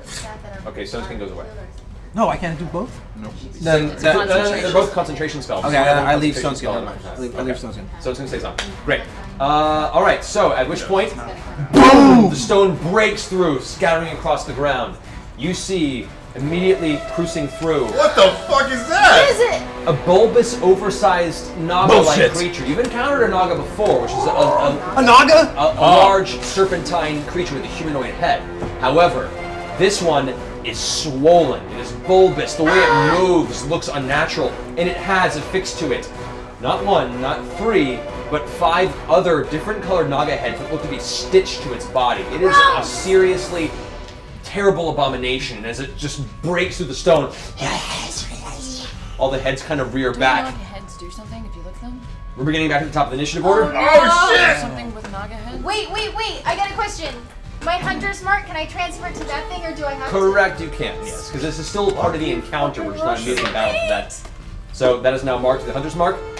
Percy, you're up first. Do I have to take new aim, or can I have myself already trained on You've where had a the- moment to train. You haven't seen the creature until it just burst out, so it would take you a round to aim. I'm taking my round to aim. Okay, so you're aiming. That brings us to Tiberius. Oh, we're not rolling. What did you say? We did. I just took Wait. aim. I thought we Took did aim. roll it. Did you roll initiative? I'm keeping the same initiative. Same gun. Just a gun. Okay. Take your time. There might be a compound skill going. This gun doesn't do anything fancy. So Okay. it shoots really far, really hard. Okay. I'll do a Scorching Ray. Scorching Ray. All right. Yeah. So makes a saving throw. It does not. Rolls a 2, so full damage on it. So 2 to 4. Let's shoot 2 of them right now, right? Or 3 of them. Is it an aimed ray attack? Yeah. Then you have to roll for the attack itself. Oh. So roll a d20 and add your. Roll high, roll high. Top your spell roll. page. Top your spell page. Oh. That's 20. What's that? 23. 23 hits? Yes. Okay. All right. And then that's 2d6. That's 12. 12 points of damage to the Naga. All right. That brings us to... Wait, I'll roll for the second shot, right? Yeah. Okay. And that's a natural 20. Okay, so you fire one beam off, it slams into the side of where the Naga heads. The second one you bring back, and as you do, there's a flicker of arcane instability. His arm shakes as he releases the surge of scorching energy as it blasts into the side of the Naga. Also does not make a saving throw again. Roll full damage and double it. Oh, shit. Oh, this shit, Tiberius. Oh my god. 12. 12? Yeah. Multiply? Or did you roll 12? I rolled 12. 12 times 2, 24 points of damage. Oh. To the Naga. I'm terrible at math. Good play, man. Here's the critical Stay in school, kids. All right, just blasting the side This where is the a Naga good heads. time You to can- note our charity, 826LS. Not yet. Great tutoring Don't program. Help later. Great tutoring program. Donate next week. Next week. Next week you can donate to that. All right, so that brings us at the end of Tiberius' turn. You want to move at all? You're staying where you are? I'll stay right here. Thank All you. right, Grog and Vex, you're up. Vice versa. Oh, me! Okay. Sure, who am I thinking? I'm gonna shoot. Oh god, I didn't realize I was going so fast. What did you roll for stealth, by the way? I'm just gonna roll. What? What did you roll for stealth, by the way? Oh, I rolled a 20 for stealth. Oh, well then yeah, he has no idea either. Sweet. Did you see the bear going off in the corner? Okay. Trinket's gonna hang out because I don't want to, you know.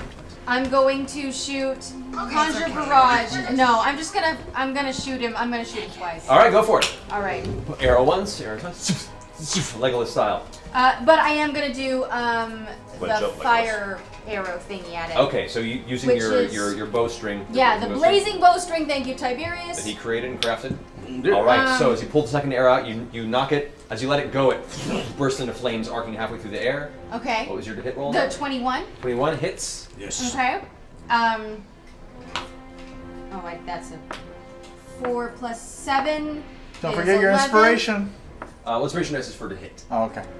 11 So 11 points of damage. for the first one, plus for the blazing bowstring, I get I can turn any arrow into a flaming arrow, doing additional 10 fire damage. So Awesome. I'll roll that right now. There you go. Which is this, which is a 7. So an additional 7, so 18 total damage on that arrow. In the side of its body. One of the serpent heads reels back from the Yeah, pain. screw you, Naga. Begins snatching at where the arrow's now protruding from it, trying to break it off. And then I'm Second gonna roll attack. again. That's a 24. That hits. Go ahead and roll damage. Awesome. That's an 8. Grog, you're on deck. 7 plus 7 is 14. 14 damage. All right.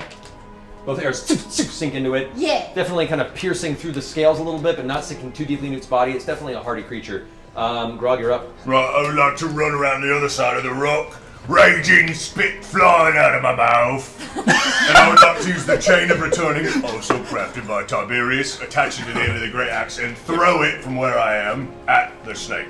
Okay. Yeah! So he's running around, rears back, and takes his double-handed great axe and just lobs it overhand. The chain that's wrapped around your wrist, keeping it attached to you in some degree. Go ahead and roll for the attack. 17.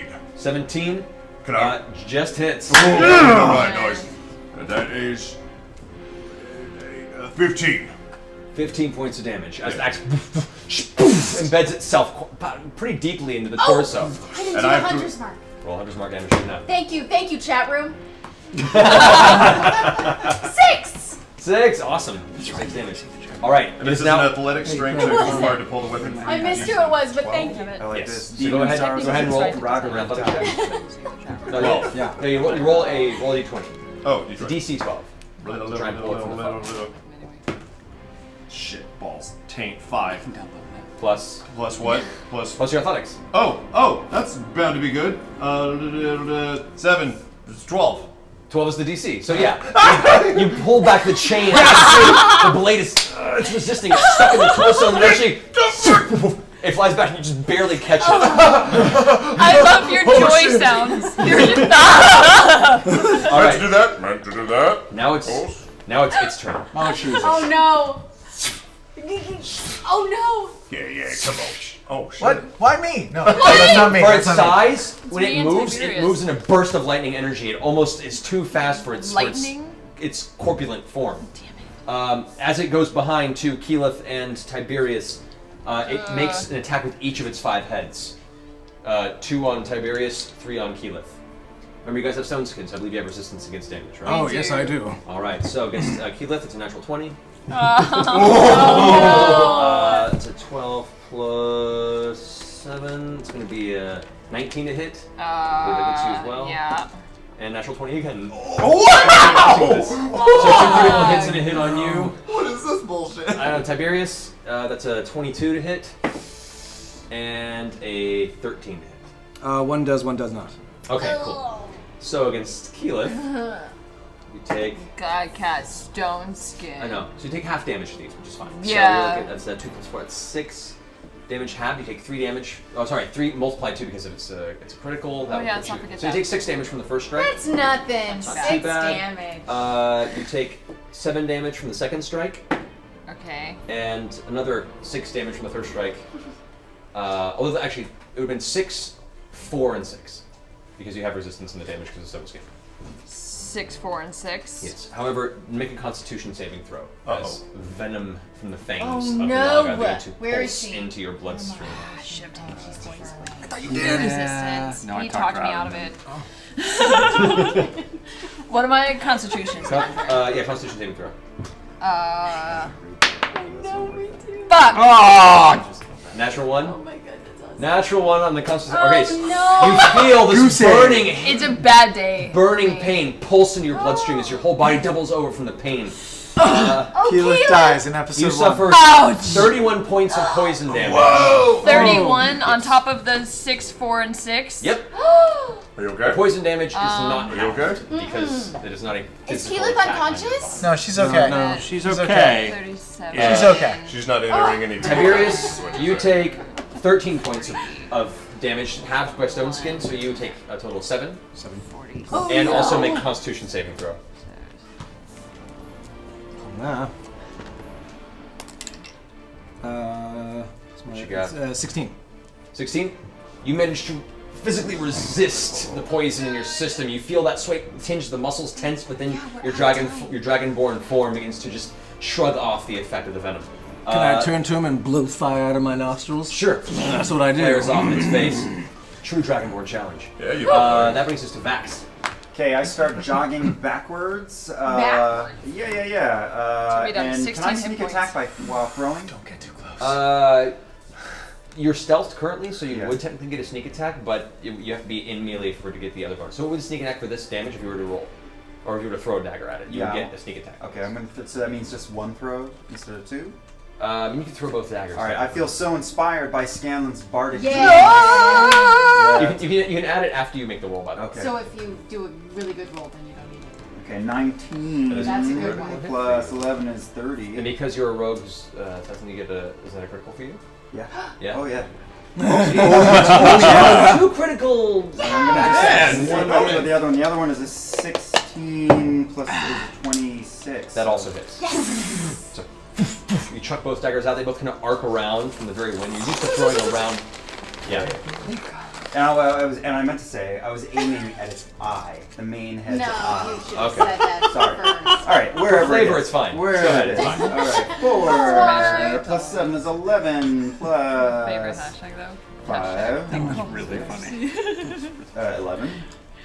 17. 18. 20.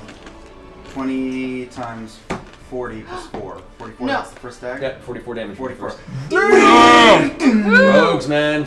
Help me! What? Really? And the other one That's is... just one That's dagger? just 1. 4 That's plus just 2 not is fair. 6. Is So- that sneak attack? No. No, you only want 6. sneak attack per turn. Okay. 40 Alright. and then 6 on the other one. So one actually hits one of the heads, one of the various Naga heads directly into its face. As it does, it goes through both eyes, and you can see it begin just reeling from the attack. It's looking pretty rough, actually. Oh! The physical form, you can see the stitches beginning to come apart at some of the seams. You can see kind of a black ichorish liquid kind of spill out from some of the suture marks. And just a reminder of the daggers, folks. Blink back to the belt on my waist. Yes. Because magic. Magic rogue shit. All right, somebody finish Whose it turn off. is it? Keyleth, you're up. Kill him! Kill him! Okay, so I'm really upset. It's really hurting. I'm rolling So out of anger, I take my staff and I go whoa, bam, and I crack and I do thunder wave, pushing him back 15 feet. All right. He's Makes a saving almost throw, dead. but he gets pushed back. So he takes damage. It's half damage. Okay, 2d8. So 1, 2. Yeah. As you're setting up your gun, it gets slammed right point blank to you. Oh, sorry. No, that's He good. takes Great. 4 damage. 4 damage already. And then I'm going to turn into an eagle. Okay. As one does. So we'll say for now, should I forgot to bring an eagle. Forgot to bring an eagle. And then I fly away. Where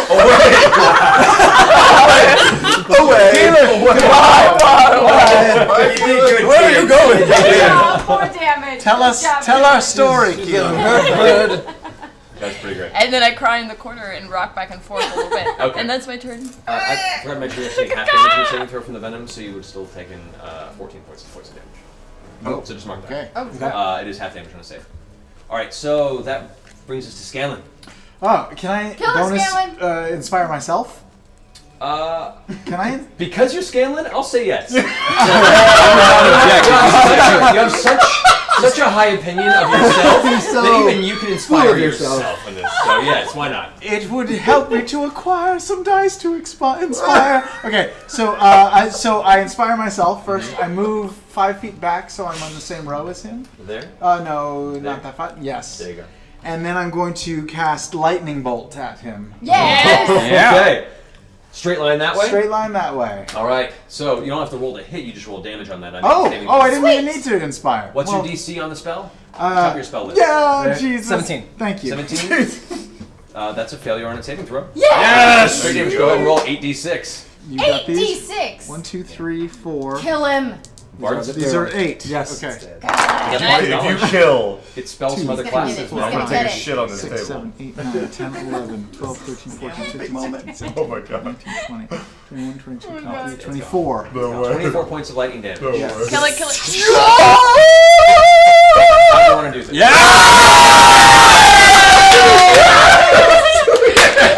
Wait, is it the person? I've never killed Never killed anything in 2 years. For the people at home, we live to hear Matt say, "How do you want to do this?" I let the player describe their victory. So, as you sing to yourself to bolster your arcane energy, you release the sheer bolt of it. How do you want to do this?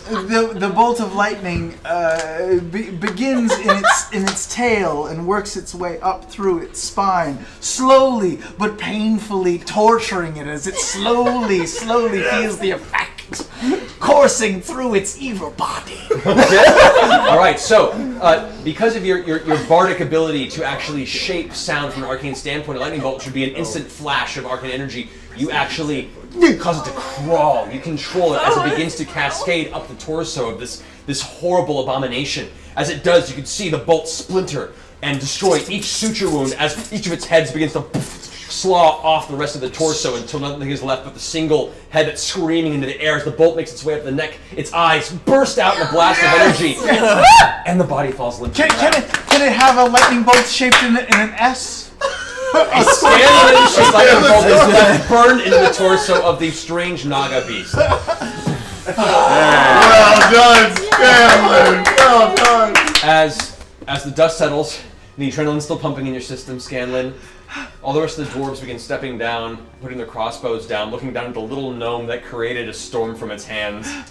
And kind of one of them pats him on the shoulder and goes, well done. Thank you.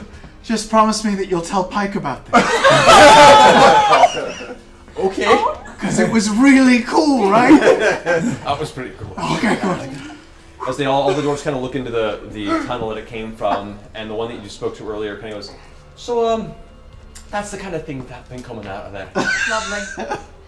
Yeah, thanks for the heads up. That was really helpful. We'll go ahead and leave the game there for Hey! folks, well done.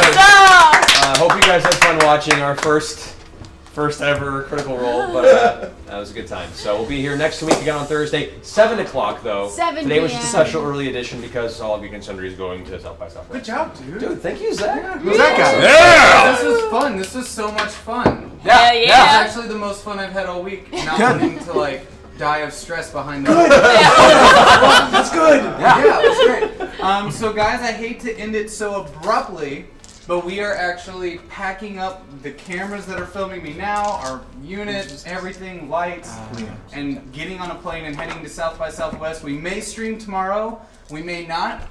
We're kind of flying in blind. We'll see what stuff looks like when we get there. But thank you guys so much, and we'll be back next week, 7 p.m. 7 p.m. Yeah. 7 p.m. Guys, it's gonna be great. Thank you all for coming.